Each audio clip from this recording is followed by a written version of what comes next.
Session. देखिए friends, जैसे मैंने आपको बताया है कि आज इस सेशन में हम लोग RRB, NTPC, previous year, all shifts, GK GS यानी कि जीके और साइंस के प्रश्नों को इस महा मैराथन सेशन में हम डिस्कस करने वाले हैं। बड़ा ही इंपॉर्टेंट सेशन है आरआरबी एनटीपीसी न्यू वैकेंसी 2024 के दृष्टिकोण से, इसलिए इसको ध्यानपूर्वक देखिएगा। और फ्रेंड्स, आपसे रिक्वेस्ट कर रहा हूं कि सेशन को लाइक जरूर करें। देखिए, इस सेशन को बनाने में 4 से 5 घंटे का मेरा महत्वपूर्ण समय लगा हुआ है। सो फ्रेंड्स, प्लीज लाइक करें, आपका एक लाइक ही हमें मोटिवेट करता है। पहला प्रश्न पढ़ेंगे कि कांग्रेस के किस अधिवेशन में महात्मा गांधी ने अन्य नेताओं को खिलाफत के साथ साथ स्वराज के समर्थन में असहयोग आंदोलन चलाने के लिए राजी कर लिया था? तो देखिए फ्रेंड्स, राइट आंसर यहाँ पर आप देख सकते हैं, ये ग्रीन टिक लगा हुआ है, यह इसका करेक्ट आंसर होगा। तो देखिए, सितंबर 1920 में कलकत्ता के कांग्रेस अधिवेशन में गांधी जी ने अन्य नेताओं को खिलाफत के साथ साथ स्वराज के समर्थन में एक असहयोग आंदोलन शुरू करने की आवश्यकता के लिए राजी कर लिया था। तो ये कलकत्ता अधिवेशन हो जाएगा, ठीक है, 1920, ध्यान रखेंगे। चलिए फ्रेंड्स, यहाँ पर हम लोग 300 से अधिक प्रश्नों को डिस्कस करेंगे और आप कहेंगे तो इसी प्रकार से मैं रीजनिंग भी आपको कवर करवा दूंगा, ठीक है ना फ्रेंड्स। देखिए, भौतिक भूगोल की कौन सी शाखा स्थलाकृतियों, उनकी उत्पत्ति एवं संबंधित प्रक्रियाओं के अध्ययन के लिए समर्पित है? RRB, NTPC, previous year, all shifts, GK, science के प्रश्नों को हम लोग डिस्कस कर रहे हैं। राइट आंसर इसका हो जाएगा भू आकृति विज्ञान, ठीक है ना, जियोमॉर्फोलॉजी। अच्छा, यहाँ पर आप देख सकते हैं फ्रेंड्स, यहाँ पर आप देखेंगे मृदा भूगोल यानी कि सॉइल ज्योग्राफी है। तो देखिए, मृदा भूगोल पृथ्वी की सतह पर मिट्टी के निर्माण और वितरण का अध्ययन करता है, ठीक है ना, इस चीज को आप याद रखिएगा। उसके बाद देखिए, जलवायु विज्ञान यानी कि क्लाइमेटोलॉजी।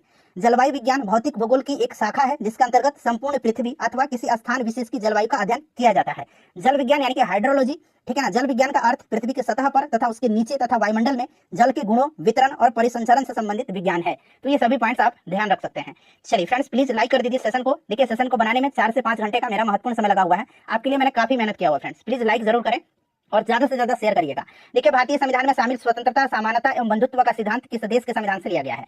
बताइए, स्वतंत्रता, समानता और बंधुत्व का सिद्धांत जो है ये फ्रांस के संविधान से लिया गया है। ये फ्रांस की क्रांति की देन है, ठीक है ना, आपको भी पता है फ्रेंड्स। अच्छा, आयरलैंड के संविधान से क्या लिया गया है? तो आयरलैंड के संविधान से जो है राज्य की नीति निर्देशक सिद्धांत, राष्ट्रपति के चुनाव के लिए अनुपातिक प्रणाली और राष्ट्रपति द्वारा राज्यसभा के लिए 12 विशेषज्ञों का नामांकन, ये आयरलैंड के संविधान से लिया गया है। अच्छा, अमेरिका के संविधान से आपको याद है मौलिक अधिकार, न्यायिक पुनरावलोकन, संविधान की सर्वोच्चता, न्यायपालिका की स्वतंत्रता, निर्वाचित राष्ट्रपति एवं उन पर महाभियोग, उपराष्ट्रपति, उच्चतम एवं उच्च न्यायालयों के न्यायाधीशों की हटाने की विधि, ये सब जो है आपका संयुक्त राज्य अमेरिका के संविधान से लिया गया है। ब्रिटेन के संविधान से, तो देखिए, भारतीय संविधान की जो विशेषता जो है ब्रिटेन के संविधान से ली गई है, ये संसदीय सरकार है, ठीक है ना, एकल नागरिकता है, ये सब आपका ब्रिटेन से लिया गया है।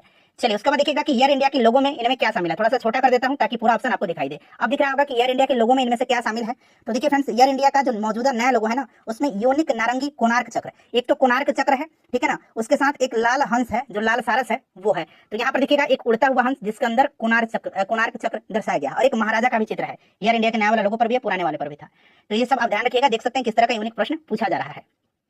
चलिए, उसके बाद देखिएगा कि इनमें से कौन सा अलौह धात्विक खनिज नहीं है। जरा ध्यान से पढ़िएगा, इनमें से कौन सा अलौह धात्विक खनिज नहीं है। वैसे धात्विक खनिज जिनमें लोहा होता है लौह खनिज कहलाते हैं, ठीक है ना, और जिन धात्विक खनिजों में लोहा नहीं होता है उनको अलौह धात्विक खनिज कहा जाता है। जैसे कि यहाँ पर आप देख सकते हैं तांबा, बॉक्साइट, लेड, ये अलौह धात्विक खनिज है। और खनिज अलौह धात्विक खनिज जो नहीं है ये अभ्रक है, इसमें से, ठीक है, अभ्रक है, याद रखिएगा। चलिए, उसके बाद नेक्स्ट क्वेश्चन हमारा है कि निम्नलिखित में से कौन सा समुद्री ऊर्जा का स्रोत नहीं है। समुद्री ऊर्जा का स्रोत इसमें से कौन सा नहीं है? तो आप देखेंगे महासागरीय तापीय ऊर्जा है, तरंग ऊर्जा है, ज्वारीय ऊर्जा है, सौर ऊर्जा नहीं है, ठीक है ना, ये सौर ऊर्जा आपका सूर्य से संबंधित है, ठीक है। चलिए, उसके बाद नेक्स्ट क्वेश्चन है हमारा कि जीने का अधिकार यानी कि जो राइट टू लाइफ है ना, ये भारतीय संविधान के किस अनुच्छेद के तहत प्रदान किया गया है? जीने का अधिकार। देखिए, अगर हम बात करते हैं तो मौलिक अधिकार की बात करते हैं, टोटल 6 तरह का मौलिक अधिकार है, ठीक है ना। एक समता का अधिकार अनुच्छेद 14 से लेकर के 18 तक में है। स्वतंत्रता का अधिकार 19 से लेकर के 22 तक में है। शोषण के विरुद्ध अधिकार आर्टिकल 23 से 24 में है। धार्मिक स्वतंत्रता का अधिकार आर्टिकल 25 से 28 तक में है। संस्कृति और शिक्षा संबंधी अधिकार आर्टिकल 29 से आर्टिकल 30 में है। और संवैधानिक उपचारों का अधिकार जो है ये आर्टिकल 32 में है। ये 6 मौलिक अधिकार हैं, फंडामेंटल राइट्स हैं। और इसमें से पूछा गया है राइट टू लाइफ जो है ये किसमें है? तो फ्रेंड्स देखिए, ये जो है आपका आर्टिकल 21 में है। आर्टिकल 21 प्राण एवं दैहिक स्वतंत्रता का संरक्षण करता है। किसी भी व्यक्ति को विधि द्वारा स्थापित प्रक्रिया के अतिरिक्त उसके जीवन और व्यक्तित्व स्वतंत्रता का अधिकार से वंचित नहीं किया जा सकता है। ये आर्टिकल 21 में है, राइट टू लाइफ, ठीक है, इस चीज को आप ध्यान रखिएगा। चलिए, उसके बाद नेक्स्ट क्वेश्चन है कि महात्मा गांधी के नेतृत्व में असहयोग आंदोलन कब से कब तक चलाया गया था? कब से कब तक चलाया गया था? तो ये भली भांति आपको याद होगा, असहयोग आंदोलन 1920 में स्टार्ट हुआ था और 1922 में इसको गांधी जी ने स्थगित कर दिया था, जो चौरी चौरा का कांड हुआ था, ठीक है ना, 1922 में, उसके कारण। तो यहाँ पर ऑप्शन नंबर 4 राइट आंसर होगा। फ्रेंड्स देखिए, थोड़ा सा हम लोग जल्दी में सेशन करेंगे, सेशन थोड़ा लंबा होने वाला है बट बड़ा इंपॉर्टेंट है, ठीक है ना। चलिए, देखिए, प्रांतीय स्वायत्तता जिसको कि प्रोविंशियल ऑटोनॉमी कहा जाता है, उसको भारत सरकार के किस अधिनियम के तहत वर्णित किया गया था? प्रांतीय स्वायत्तता तो फ्रेंड्स ये 1935 का भारत शासन जो अधिनियम है ना, भारत सरकार अधिनियम, इसी के अंतर्गत जो है वर्णित किया गया था। नेक्स्ट क्वेश्चन कर लेंगे। अगला प्रश्न कि निम्नलिखित में से कौन सी जीवधारियों के वर्गीकरण की मूल इकाई है? जीवधारियों के वर्गीकरण की यानी कि जीवों के वर्गीकरण की जो मूल इकाई है ये जातियां हैं, स्पीसीज हैं, ठीक है ना। स्पीसीज राइट आंसर हो जाएगा, ठीक है। जाति विविधता, किसी विशेष स्थान या क्षेत्र में मौजूद पौधों और जंतुओं की जातियों की संख्या इसकी जातियों की विविधता का गठन करती है, ठीक है फ्रेंड्स। इस चीज को आप ध्यान रखिएगा, स्पीसीज यहाँ पर राइट आंसर हो जाएगा। अगला प्रश्न हमारा कि अंतरराष्ट्रीय पुनर्निर्माण एवं विकास बैंक यानी कि international bank for reconstruction and development, इसको सामान्यतः इनमें से किस रूप में जाना जाता है? तो जो आपका यहाँ पर देखेंगे international bank for reconstruction and development, जिसको कि IBRD कहा जाता है शॉर्ट में, ठीक है ना, ये फुल फॉर्म है, ध्यान रखेंगे। इसको वर्ल्ड बैंक के रूप में जाना जाता है, यानी कि विश्व बैंक के रूप में, ठीक है ना, विश्व बैंक के रूप में इसको जाना जाता है। विश्व बैंक की स्थापना जो हुई थी 1944 में हुई थी, ठीक है। इसका हेडक्वार्टर जो है वाशिंगटन DC में है, ये सब आप याद रखिएगा। चलिए उसके बाद देखिएगा कि सकल राष्ट्रीय उत्पाद यानी कि ग्रॉस नेशनल प्रोडक्ट, जिसको कि GNP कहा जाता है, तो देखिएगा सकल राष्ट्रीय उत्पाद से अवमूल्यन घटाने पर प्राप्त राशि को क्या कहा जाता है? GNP में से जो आपका अवमूल्यन है घटाने पर प्राप्त राशि को शुद्ध राष्ट्रीय उत्पाद कहा जाता है, ठीक है ना, शुद्ध राष्ट्रीय उत्पाद कहा जाता है। चलिए उसके बाद नेक्स्ट क्वेश्चन है कि भारत के किस राष्ट्रपति को मिसाइल मैन के रूप में जाना जाता है? तो मिसाइल मैन के रूप में जाना जाता है डॉक्टर APJ अब्दुल कलाम जी को, ठीक है ना। ऑप्शन यहाँ पर पहला राइट आंसर हो जाएगा, इनको मिसाइल मैन ऑफ इंडिया कहा जाता है। नेक्स्ट क्वेश्चन है हमारा कि शब्द मानसून जो है ना, मानसून को देखिए किस भाषा की शब्द मौसम से लिया गया? मौसम, ठीक है ना, मौसम, यहाँ में अंग्रेजी में लिखता हूँ, मौसम से लिया गया है, जिसका अर्थ मौसम है। तो ये अरबी भाषा है, मानसून शब्द को अरबी शब्द मौसम से लिया गया है, ठीक है ना, याद रखिएगा, अरबी शब्द मौसम से लिया गया है, जिसका अर्थ होता है मौसम। चलिए उसके बाद देखिएगा कि इनमें से कौन सा सम्राट अकबर के शासनकाल में राजस्व मंत्री थे? अकबर के शासनकाल में राजस्व मंत्री जो थे ये टोडरमल थे, टोडरमल। अच्छा ध्यान रखिएगा, अकबर के प्रशासन जो था उसके तहत एक दहसाला बंदोबस्त है, दहसाला पद्धति है, दहसाला प्रणाली है, ठीक है ना। दहसाला प्रणाली किससे संबंधित थी ये प्रश्न बनता है, तो देखिए ये भूमि राजस्व व्यवस्था से संबंधित है दहसाला प्रणाली, और इसको स्टार्ट किया था टोडरमल ने। कब? तो 1580 ईस्वी में, ये भी आप साथ साथ ध्यान रख सकते हैं, ठीक है। चलिए जहां पर एक्सप्लेनेशन की आवश्यकता होगी मैं आपको बताते चलूंगा। देखिए इनमें से कौन सा भारतीय संविधान के अनुसार मौलिक अधिकार नहीं है? तो अभी मैंने आपको मौलिक अधिकार बताया था, आर्टिकल 32 में ही मैंने बताया था संवैधानिक उपचारों का अधिकार, जिसको कि बाबा साहब अम्बेडकर ने संविधान की आत्मा कहा है।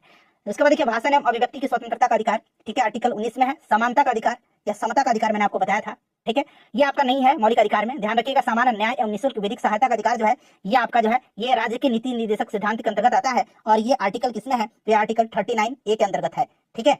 चलिए उसके बाद देखिए 2011 की भारतीय जनगणना के अनुसार केरल का लिंगानुपात प्रति 1000 पुरुषों पर महिलाओं की संख्या, ये आपका लिंगानुपात होता है, ठीक है ना, प्रति 1000 पुरुषों पर महिलाओं की संख्या ये लिंगानुपात होता है। वही पूछा गया है कि केरल का लिंगानुपात जो है कितना है 2011 की जनगणना के अनुसार? तो फ्रेंड्स ये 1084 है, ठीक है फ्रेंड्स, 1084 है। अगर आपसे पूछा जाए कि भारत का जो लिंगानुपात है वो कितना है, तो भारत का लिंगानुपात 943 है, यानी कि 1000 पुरुषों पर 943 महिलाएं हैं, ठीक है। लेकिन यहाँ पर 1000 पुरुषों पर 1084 महिलाएं हैं, सबसे ज्यादा लिंगानुपात केरल का ही है। चलिए उसके बाद नेक्स्ट क्वेश्चन है हमारा कि which of the following is an example of thermonuclear fusion reaction, ठीक है ना, फ्यूजन रिएक्शन, एक फ्यूजन होता है और एक फिजन होता है। तो ये संलयन है और एक आपका क्या होता है? विखंडन होता है। तो यहाँ पर हाइड्रोजन बम यहाँ पर राइट आंसर हो जाएगा फ्यूजन रिएक्शन का, क्लियर। उसके बाद देखिए इनमें से किस अंतरराष्ट्रीय संगठन का मुख्यालय वाशिंगटन DC में है? तो अभी मैंने आपको बताया था, एक तो वर्ल्ड बैंक का मुख्यालय वाशिंगटन DC में, उसके बाद इंटरनेशनल मॉनेटरी फंड का यानी कि अंतरराष्ट्रीय मुद्रा कोष का हेडक्वार्टर है। चलिए उसके बाद अच्छा यहाँ पर देख सकते हैं फ्रेंड्स कि ये अंतरराष्ट्रीय श्रम संगठन जो है इंटरनेशनल लेबर ऑर्गेनाइजेशन ILO जिसको कहा जाता है, इंटरनेशनल लेबर ऑर्गेनाइजेशन, इसका हेडक्वार्टर कहां पर है? याद रखिएगा ये प्रश्न बनता है, ये जेनेवा में है, स्विट्जरलैंड के जेनेवा में ILO का हेडक्वार्टर है, ठीक है। ILO का अगर हेडक्वार्टर आपसे पूछा जाए तो क्या होगा इसका आंसर? जेनेवा स्विट्जरलैंड में, ठीक है ना। चलिए नेक्स्ट क्वेश्चन कर लेंगे, यहाँ पर ध्यान रखिएगा वाशिंगटन DC में जो है आपका IMF का है, वर्ल्ड बैंक का है, ठीक है फ्रेंड्स। चलिए उसके बाद नेक्स्ट क्वेश्चन कर लेंगे हम लोग। अगला प्रश्न है यहाँ पर कि बंगाल में स्वदेशी आंदोलन के दौरान बनाए गए तिरंगे झंडे में कौन से रंग थे? स्वदेशी आंदोलन जो हुआ था ये बंगाल विभाजन के विरुद्ध में हुआ था, आपको भी याद होगा, ठीक है। और यहाँ पर पूछा गया है कि कौन सा जो है बनाए गए तिरंगे झंडे में कौन से रंग थे? तो ये 3 रंग आपको याद रखना है, कौन कौन से रंग थे? तो ध्यान रखिएगा फ्रेंड्स, लाल, हरा और पीला। लाल रंग जो था ये हिंदुओं का प्रतिनिधित्व करता था, हरा रंग मुसलमानों का, और जो पीला रंग था ये जो बाकी समुदाय के लोग थे उनका प्रतिनिधित्व करता था, ठीक है फ्रेंड्स, इस चीज को आप याद रखिएगा। चलिए उसके बाद नेक्स्ट क्वेश्चन है कि निम्नलिखित में से कौन सी पुस्तक जो है अमर्त्य सेन के द्वारा लिखित नहीं है? अमर्त्य सेन के द्वारा इसमें से कौन सी लिखित नहीं है? तो यहाँ पर देखिए पॉवर्टी एंड फेमिन्स, ये जो है आपका अमर्त्य सेन का है। ऑन इकोनॉमिक इनइक्वालिटी ये भी अमर्त्य सेन का है। यहाँ पर देखिए पॉवर्टी ऑफ इंडिया, ये अमर्त्य सेन की पुस्तक नहीं है, ये आपका दादाभाई नौरोजी की पुस्तक है, ठीक है ना। अच्छा अमर्त्य सेन की बात करते हैं तो अमर्त्य सेन के बारे में जान लीजिएगा, इनको अर्थशास्त्र का नोबेल पुरस्कार भी दिया गया है, ठीक है ना। आप लोग बताइए कि किस वर्ष इनको अर्थशास्त्र के लिए नोबेल प्राइज दिया गया था? आगे मैं आपको बता दूंगा, फिलहाल आप मुझे कमेंट करके बता दीजिए। चलिए फ्रेंड्स आगे बढ़ेंगे। नेक्स्ट क्वेश्चन है कि प्रसिद्ध तमिल महाकाव्य शिल्पाधिकारम, ठीक है ना, आपने इस तरह से पढ़ा होगा शिल्पाधिकारम, शिल्पाधिकारम, ठीक है ना, बताइए शिल्पाधिकारम किसकी कृति है? तो शिल्पाधिकारम जो है ये कृति किसके है? एलांगो आदिगल की ये रचना है, ठीक है ना। एक जो है फ्रेंड्स एक मणिक मेखलाय है, यहाँ पर मैं लिखता हूँ मणि मेखलाय, ये किसकी रचना है? मणि मेखलाय, ये भी पूछा जाता है। तो ये आपका शीतलय सतनार की है, शीतलय सतनार की है, यहाँ मैं लिखता हूँ शीतलय सतनार की है, ये मणिक मैकलाई, याद रखिएगा, ठीक है ना। और शिल्पाधिकारम जो है ये इलांगो आदिगल की रचना है। चलिए उसके बाद देखिए भारतीय अर्थव्यवस्था में इनमें से किस क्षेत्र को सेवा क्षेत्र के रूप में भी जाना जाता है? तो मैंने कई बार बताया है, सेवा क्षेत्र के रूप में जो है जो तृतीय क्षेत्र है इसको सेवा क्षेत्र भी कहा जाता है, तृतीय क्षेत्र को, ठीक है, तृतीय क्षेत्र को सेवा क्षेत्र कहा जाता है। चलिए उसके बाद नेक्स्ट क्वेश्चन है कि किस विटामिन सी की कमी से इनमें से कौन सा रोग होता है? विटामिन सी का रासायनिक नाम स्कॉर्बिक एसिड होता है और इसकी कमी से स्कॉर्बी होता है, ठीक है ना। ये आयोडीन की कमी से आपका गंडमाला होता है। दृष्टिहीनता जो है ये आपका रेटिनॉल विटामिन ए का रासायनिक नाम होता है और इसकी कमी से आपको पता है कि रतौंधी वगैरह होता है, जीरोफिलाथैलेमिया रोग होता है। बेरी विटामिन B1 की कमी से होता है। चलिए उसमें से किस भारतीय राज्य में हेमेटाइट का सर्वाधिक भंडार मौजूद है? सर्वाधिक भंडार जो है ये उड़ीसा में है हेमेटाइट का, क्लियर। चलिए उसके बाद नेक्स्ट क्वेश्चन देखिएगा कि इस्पात को कठोरीकृत करने के लिए किस रासायनिक तत्व की आवश्यकता होती है? इस्पात को कठोरीकृत करने के लिए यानी कि कठोर बनाने के लिए तो ये मैंगनीज की आवश्यकता होती है, ठीक है। चलिए उसके बाद देख लीजिएगा कि Tata iron and steel company जिसको कि टिस्को कहा जाता है, इसका निगमन किस वर्ष हुआ था टिस्को का? तो ये 1907 में हुआ था। अगला प्रश्न है फ्रेंड्स कि बाघ संरक्षण हेतु जागरूकता बढ़ाने के लिए जो है वैश्विक बाघ दिवस ग्लोबल टाइगर डे कब मनाया जाता है? ग्लोबल टाइगर डे जो है ये प्रत्येक वर्ष 29 जुलाई के दिन मनाया जाता है। इंपॉर्टेंट क्वेश्चन है, दिवस से बहुत ज्यादा प्रश्न पूछा गया था, डेज से, ठीक है ना, पढ़ के जाइएगा और बेहतरीन तैयारी कराई जाएगी सक्सेस केंद्र यूट्यूब चैनल के माध्यम से, तो जुड़िए, सब्सक्राइब करिए। चलिए खालसा सेना के सैन्य कमांडर बंदा सिंह बहादुर कब शहीद हुए थे ये पूछा गया है। बंदा सिंह बहादुर, देखिए गुरु गोविंद सिंह जो सिखों के 10वें गुरु थे, उनके बाद मुगलों के खिलाफ विद्रोह का नेतृत्व इन्होंने किया था बंदा सिंह बहादुर ने, ठीक है ना। और फारूकसियर के शासनकाल के दौरान जो है ये शहीद हुए थे 1716 में। किस मुगल बादशाह के समय में? तो फारूकसियर, याद रखिएगा, ठीक है ना। चलिए फ्रेंड्स उसके बाद नेक्स्ट क्वेश्चन हमारा है, अगला प्रश्न है कि सतत विकास की अवधारणा को इनमें से किस रिपोर्ट द्वारा अस्तित्व में लाया गया था? सतत विकास की अवधारणा को, तो ये आपका कौन सा ब्रटलैंड रिपोर्ट है। और देखिए ये जो ब्रटलैंड रिपोर्ट है सतत विकास के इतिहास में एक ऐतिहासिक दस्तावेज है और इसे 1987 में 1987 में पर्यावरण और विकास पर संयुक्त राष्ट्र विश्व आयोग के द्वारा प्रकाशित किया गया था, ठीक है ना। 1987 में ब्रटलैंड रिपोर्ट को प्रकाशित किया गया था, ये भी आप साथ साथ ध्यान रखेंगे, ठीक है। चलिए उसके बाद देखिएगा कि उर्वरकों के पैक पर जो आपका एनपीके लिखा रहता है उसका मतलब क्या है? तो N for nitrogen, P for क्या होगा? पी फॉर हो जाएगा आपका फास्फोरस और के फॉर पोटेशियम, जो कि आप यहाँ पर देख सकते हैं, ठीक है ना। तो ऑप्शन नंबर 2 यहाँ पर राइट आंसर इसका हो जाएगा। चलिए उसके बाद देखिएगा कि सूर्य का चक्कर लगाने वाले चट्टानों के छोटे छोटे टुकड़े को क्या कहा जाता है? जो छोटे छोटे टुकड़े हैं चट्टान के ना, उनको कहा जाता है उल्का पिंड, ठीक है ना। जो सूर्य की चक्कर लगाते हैं ये उल्का पिंड है, मेटोराइड्स हैं, ठीक है ना, याद रखिएगा। ऑप्शन नंबर यहाँ पर 4 बिल्कुल राइट आंसर दिया है, जिनको क्षुद्र लग रहा होगा, नहीं ये उल्का पिंड है, ठीक है। चलिए उसके बाद देखिएगा कि निम्नलिखित में से कौन सा क्षेत्र भारत की जीडीपी में सर्वाधिक योगदान देता है? भारत की जीडीपी में सर्वाधिक योगदान जो है ये आपका तृतीय क्षेत्र जो है, ठीक है, ये देता है। प्राइमरी, सेकेंडरी और टर्शियरी, ये आपको याद है, तृतीय, टर्शियरी, और इसी को सेवा क्षेत्र कहा जाता है। जैसे मैंने आपको बताया तृतीय क्षेत्र को सेवा क्षेत्र भी कहा जाता है। चलिए उसके बाद देखिएगा कि इंसेक्ट्स ब्रीथ थ्रू, यानी कि जो इंसेक्ट्स हैं, कीड़े मकोड़े हैं, कीट हैं, ये सांस किसके थ्रू लेते हैं? तो ये स्पेरिकल्स है। ऑप्शन नंबर यहाँ पर 4 राइट आंसर बिल्कुल हो जाएगा, ये याद रखिएगा, ये इंपॉर्टेंट क्वेश्चन है, ठीक है फ्रेंड्स। चलिए उसके बाद देख लीजिएगा कि 30 नवंबर 2020 तक प्राप्त जानकारी के अनुसार, अब उस समय का ही क्वेश्चन है तो अब कोई दिक्कत नहीं है, आप 2024 भी याद रखिएगा। अंतर्राष्ट्रीय मुद्रा कोष में सदस्य देशों की संख्या कितनी है? तो अभी भी 190 ही है और 190वां जो देश है इसका नाम अंडोरा है। कौन सा देश है? ये अंडोरा देश है, अंडोरा, ठीक है, अंडोरा है, याद रखिएगा। चलिए और IMF का हेडक्वार्टर वाशिंगटन डीसी में है, ये सब पहले ही मैंने आपको बता चुका हूँ। देखिएगा MPEG का फुल फॉर्म क्या है बताइए, थोड़ा सा छोटा कर देता हूँ ताकि पूरा ऑप्शन आपको दिख जाए। हाँ अब दिख रहा होगा। चलिए तो इसका फुल फॉर्म होता है आपका moving picture experts group, moving pictures अंग्रेजी में भी है एक्सपर्ट्स ग्रुप, ठीक है ना, दूसरा नंबर सही है। चलिए फ्रेंड्स उसके बाद देखिए भारत की प्रथम पंचवर्षीय योजना का मुख्य केंद्र बिंदु क्या था? अच्छा जो प्रथम पंचवर्षीय योजना थी इसका कार्यकाल क्या था, समय अवधि क्या थी? तो 1951 से लेकर के 1956 तक, ठीक है फ्रेंड्स। और ये कृषि पर आधारित था, तो कृषि पर ध्यान देने के साथ साथ प्राथमिक क्षेत्र का विकास, यहाँ पर आप देख सकते हैं ऑप्शन 2 बिल्कुल राइट आंसर इसका हो जाएगा, क्लियर ना। चलिए उसके बाद देख लीजिएगा अगला प्रश्न कि ईरान का प्राचीन नाम क्या है? तो ईरान का जो प्राचीन नाम है ये आपका पर्सिया है, यानी कि फारस है, ठीक है ना। पर्सिया भी आप याद रखिए, कभी कभी पर्सिया ऑप्शन में दे देगा। चलिए उसके बाद देखिएगा कि एक्सेल 2010 की एक सीट में कितने कॉलम होते हैं?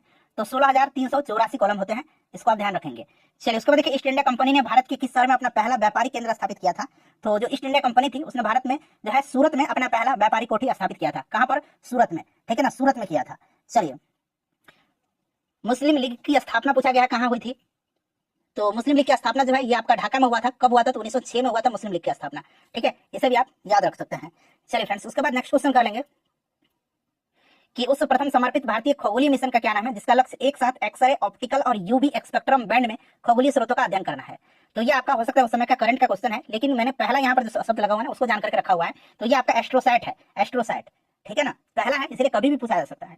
चलिए उसके बाद देखिएगा कि जीव जो अधिकतर दूर के संबंधी हैं, जीव जो अधिक दूर के संबंधी हैं उनके डीएनए में अधिक अंतर होंगे। इस विचार के आधार पर निर्मित दृष्टिकोण को क्या कहा जाता है? जो जीव अधिक दूर के संबंधी हैं उनके डीएनए में अधिक अंतर होगा निश्चित रूप से, और इस विचार के आधार पर जो आपका दृष्टिकोण है उसको कहा जाता है आणविक जातिवृत्त, ठीक है ना। चलिए उसके बाद नेक्स्ट क्वेश्चन हमारा कि मिजो नेशनल फ्रंट जो है MNF ये क्या है, एक तो ध्यान रखिएगा, ये मिजो नेशनल फ्रंट एक आपका मिजोरम में क्षेत्रीय राजनीतिक पार्टी है और इसके संस्थापक का नाम पूछा गया है, तो यहाँ पर लाल डेंगा इसके संस्थापक हैं। ठीक है, चलिए उसके बाद नेक्स्ट क्वेश्चन है कि निम्न में से कौन सा देश जो है एक से अधिक टाइम जोन का पालन करता है। निम्न में से, इनमें से देखिए फ्रेंड्स, इनमें से सबसे ज्यादा अगर हम बात करते हैं तो टाइम जोन वाला एक से अधिक यूएसए है, मतलब एक से अधिक, सिंपल सा प्रश्न, एक से अधिक। अर्जेंटीना, भारत और चीन में एक ही टाइम जोन है, लेकिन यूएसए में अगर हम आधिकारिक तौर पर बात करते हैं तो यूएसए में आधिकारिक तौर पर अमेरिका में 9 टाइम जोन है, कहीं कहीं आप 11 पढ़ लीजिएगा, तो उससे मतलब नहीं है, जो ऑफिशियल आंकड़ा मैं बता रहा हूँ वो 9 है। ठीक है ना, सबसे अगर हम ज्यादा टाइम जोन की बात करते हैं सर्वाधिक, तो ये फ्रांस में है, फ्रांस में ऑफिशियल 12 टाइम जोन है। ठीक है, चलिए उसके बाद नेक्स्ट क्वेश्चन है कि इनमें से कौन सी कंप्यूटर सिस्टम की मेमोरी की सबसे बड़ी इकाई है। कंप्यूटर सिस्टम की मेमोरी की सबसे बड़ी इकाई इसमें से कौन सी है, चलिए बताइएगा, राइट आंसर क्या होगा। तो जो सबसे बड़ी इकाई है ये आपका योटाबाइट है, योटाबाइट। देखिए फ्रेंड्स, 1024 जेटाबाइट, यहाँ पर जेटाबाइट लिखा गया, 1024 जेटाबाइट बराबर जो होता है 1 योटाबाइट होता है, 1 योटाबाइट बराबर 1024 जो है आपका जेटाबाइट होता है। ठीक है ना, इस चीज को आप याद रखिएगा। अच्छा, 1024 एक्साबाइट, यहाँ पर दिया गया एक्साबाइट, 1024 एक्साबाइट बराबर होता है आपका क्या, 1 जेटाबाइट, 1 जेटाबाइट। ठीक है, 1 जेटाबाइट। और 1024 पेटाबाइट यहाँ पर दिया गया, 1024 पेटाबाइट बराबर होता है आपका 1 एक्साबाइट, 1 एक्साबाइट। ठीक है, तो इस तरीके से आप फ्रेंड्स सब याद रखिएगा। ठीक है, चलिए उसके बाद अब हम लोग आगे बढ़ेंगे और नेक्स्ट क्वेश्चन कर लेंगे। नेक्स्ट क्वेश्चन है कि भारत द्वारा प्रक्षेपित विश्व का सबसे छोटा अंतरिक्ष यान का नाम क्या है। उस समय का ये करंट का क्वेश्चन था, तो ये आपका स्प्राइट्स है, शायद उसी समय का है। चलिए उसके बाद नेक्स्ट क्वेश्चन है कि अजंता की गुफा की चित्रकारी क्या दर्शाती है। अजंता की गुफा की चित्रकारी जो है ये क्या दर्शाती है। अजंता बौद्ध कला के केंद्र के रूप में विश्वविख्यात है, ये आपको पता है, और यहाँ पर जो गुफाएं हैं अपनी जीवंत चित्रकला के लिए फेमस है। इस गुफा चित्र में विषय जो है महात्मा बुद्ध के जन्म और जन्मांतर की कथाएं हैं, जो कि जातक कथा के नाम से प्रसिद्ध है, तो जातक कथाएं यहाँ पर राइट आंसर हो जाएगा। ठीक है, चलिए महाराष्ट्र में है ये। देखिए भारतीय स्टेट बैंक की स्थापना वर्ष क्या है। तो दरअसल जो है भारतीय स्टेट बैंक की स्थापना की बात करते हैं तो आपने पढ़ा होगा 1955 में। ठीक है, कोई बात नहीं, लेकिन इससे भी पहले, हालांकि एक अधिनियम के तहत जो है इसको 1955 में स्थापित किया गया था, लेकिन असल में स्टेट बैंक की स्थापना जो हुई थी ये आपका 1806 में हुई थी। ठीक है ना, 1806 में इसका जो है स्थापना हुआ था इंपीरियल बैंक ऑफ इंडिया के नाम से। ठीक है, नहीं, बैंक ऑफ कलकत्ता के नाम से, सॉरी, बैंक ऑफ कलकत्ता के नाम से हुआ था, और फिर इसको जो है इंपीरियल बैंक ऑफ इंडिया इसका नाम दिया गया था। ठीक है, चलिए उसके बाद नेक्स्ट क्वेश्चन कर लेंगे कि G7 क्या है। तो ग्रुप ऑफ जो 7 है ये निश्चित रूप से आपके IMF द्वारा घोषित विश्व की 7 उन्नत अर्थव्यवस्था है, ये IMF के द्वारा घोषित, आप जरूर ध्यान रखिएगा आप इसे। ठीक है ना, तो ये G7 में है। अगर बात करते हैं Canada, France, Germany, Italy, Japan, United kingdom और संयुक्त राज्य अमेरिका, इस चीज को आप याद रखिएगा। ठीक है, चलिए, और कनाडा जो है आपको इसमें यूरोपीय संघ भी है, और कनाडा 1976 में और यूरोपीय संघ 1977 से इस समूह में भाग ले रहा है। ठीक है, चलिए उसके बाद नेक्स्ट क्वेश्चन है कि एक सिंग वाला गैंडा भारत में कहाँ पाया जाता है।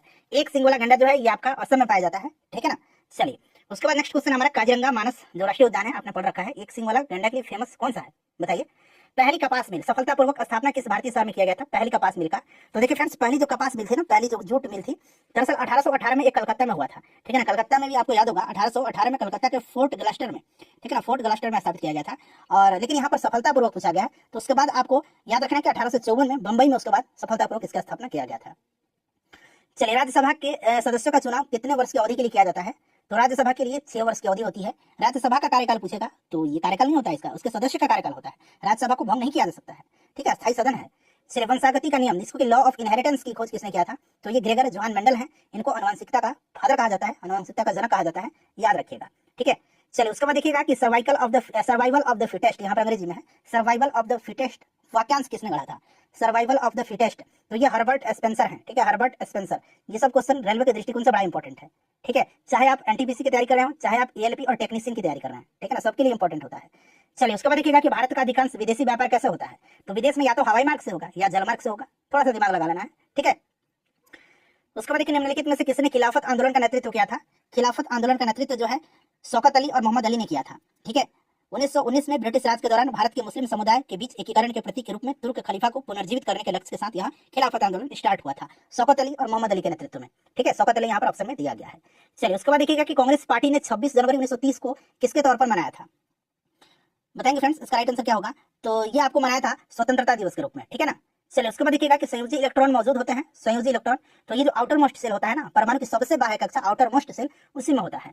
ठीक है, चलिए उसके बाद अगला प्रश्न है कि विश्व बांस दिवस यानी कि वर्ल्ड बैम्बू डे हर साल कब मनाया जाता है। तो वर्ल्ड बैम्बू डे जो है ये 18 सितंबर के दिन मनाया जाता है। नेक्स्ट क्वेश्चन है कि भारत का पूर्वी घाट एक खाली स्थान दिया गया है। तो भारत का जो पूर्वी घाट है, ईस्टर्न घाट है, ईस्टर्न तट जो है ये निम्न अवसादी तट है, पूर्वी तट। ठीक है, उसके बाद देखिएगा कि खराई ऊंट भोजन के लिए मुख्यतः किस पर आश्रित रहने के लिए जाने जाते हैं। खराई ऊंट भोजन के लिए मुख्यतः खराई ऊंट, ठीक है ना, ये आपके याद रखिएगा जो मैनग्रोव्स हैं, समुद्री खरपतवार है, उन्हीं पर ये आश्रित रहने के लिए फेमस होते हैं, जाने जाते हैं खराई ऊंट। ठीक है, चलिए उसके बाद नेक्स्ट क्वेश्चन है कि उज्बेकिस्तान का कौन सा यात्री ये 11वीं शताब्दी में भारत आया था। अच्छा, अब तत्काल में जो है ये अब उज्बेकिस्तान का हो गया है अलबर्नी, ठीक है ना। दरअसल ये फारसी विद्वान था अलबर्नी, लेकिन अभी फिलहाल बात करते हैं तत्काल में वर्तमान पोजीशन जो कंट्री का है ये अब उज्बेकिस्तान पड़ता है, ठीक है ना। अलबरूनी फारसी विद्वान था जो महमूद गजनी के साथ अफगानिस्तान और भारत आया था। किताबुल हिंद इसकी रचना है और तहकीक हिंद भी इसी की रचना है, ठीक है, याद रखिएगा। चलिए फ्रेंड्स, उसके बाद नेक्स्ट क्वेश्चन हमारा कि उस प्रसिद्ध भारतीय लेखक का नाम बताइए जिसने कि अनटचेबल और कूली जैसे उपन्यास लिखा था। अनटचेबल और कूली, ठीक है ना, अनटचेबल और कूली, अनटचेबल और कूली, अनटचेबल और कूली जैसा उपन्यास लिखा था। ये मुल्कराज आनंद है, मुल्कराज आनंद, ठीक है। चलिए उसके बाद पूछा गया कि भारत में केंद्रीय औद्योगिक सुरक्षा बल जिसको हम लोग CISF बोलते हैं, ठीक है ना, central industrial security force, clear, इसकी स्थापना पूछा गया किस वर्ष हुआ था? 10 मार्च 1969 को, 10 मार्च 1969 को, ठीक है, ध्यान रखिएगा। चलिए फ्रेंड्स, उसके बाद देखिए निम्नलिखित में से कौन सा एक सैन्य छावनी शहर है यानी कि गैरिसन शहर है। अंग्रेजी शब्द दिया गया है और हिंदी में सैन्य छावनी शहर है, तो इसमें से आप देख सकते हैं जालंधर है, ठीक है ना, जालंधर इसमें से एक सैन्य छावनी शहर है। उसके बाद देखिए इनमें से जो है किस विकल्प के शहर स्वर्णिम चतुर्भुज यानी कि गोल्डन क्वाड्रिलेटरल में शामिल हैं? तो आपका दिल्ली, मुंबई, चेन्नई और कोलकाता, ठीक है ना, स्वर्णिम चतुर्भुज के अंतर्गत आते हैं 4 महानगर। चलिए उसके बाद देखिए वायु कोष जो है एलिवली, इसका कार्य क्या होता है? तो वायु कोष का कार्य भोजन को पचाने में मदद करना, रक्त को शुद्ध करना, भोजन के अवशेष को सहायता करना, ये तीनों नहीं होगा यहाँ पर, ठीक है ना। गैसों के आदान प्रदान वाले स्थान पर एक सतह प्रदान करना, ऑप्शन यहाँ पर 4 राइट आंसर होगा इसका, ठीक है ना, ऑप्शन ये वाला राइट आंसर होगा। चलिए उसके बाद देखिएगा कि निम्न में से कौन सा ग्लोबल कॉमन्स, ग्लोबल कॉमन्स का एक भाग है। ग्लोबल कॉमन्स जो है एक ऐसा भूभाग है ना, मतलब धरती का भाग है, भूभाग है जिसे वैश्विक कॉमन्स का हिस्सा माना जाता है और वह एकमात्र अंटार्कटिका है। अंटार्कटिका एकमात्र ऐसा भूभाग है जो कि वैश्विक कॉमन्स का हिस्सा माना जाता है, ठीक है। चलिए उसके बाद देख लीजिएगा कि मोरक्को और स्पेन को विभाजित करने वाला जलडमरू मध्य का नाम बताइए। मोरक्को और स्पेन को, तो ये आपका जिब्राल्टर है, ठीक है ना, जिब्राल्टर है। चलिए उसके बाद देखिए ब्रिटिश ईस्ट इंडिया कंपनी का गठन किस वर्ष हुआ था? तो ये सन 1600 ईस्वी में हुआ था, आपको भी याद होगा। चलिए उसके बाद देखिए अगला प्रश्न कि निम्नलिखित में से कौन सहकारी विधेयक को प्रस्तावित कर सकता है? सहकारी विधेयक को, यहाँ पर सरकारी विधेयक को, अगर वही सेम क्वेश्चन है, ठीक है ना, सरकारी विधेयक को प्रस्तावित कर सकता है तो ये संसद के किसी भी सदन के मंत्री, ठीक है ना, संसद के किसी भी सदन में जो मंत्री होता है ना वो कर सकता है, चाहे वो राज्यसभा में हो या फिर लोकसभा में हो। चलिए उसके बाद देखिएगा देवी अहिल्याबाई होलकर जो हवाई अड्डा है, एयरपोर्ट है, ये कहाँ पर स्थित है बताइए? तो फ्रेंड्स ये इंदौर में है, ठीक है ना। चलिए उसके बाद देखिएगा कि 1784 में यूरोपियनों के द्वारा भारत में पुरातत्व संबंधी कार्य शुरू किए गए। इसके साथ साथ एशियाटिक सोसाइटी ऑफ बंगाल का गठन किया गया था। इसके संस्थापक कौन था? एशियाटिक सोसाइटी ऑफ बंगाल का गठन किया गया था, इसके विलियम जोन्स था, ठीक है ना, याद रखिएगा। चलिए उसके बाद देखिएगा कि भारत का सबसे पुराना व्यापार संघ संगठन कौन सा है इसमें से?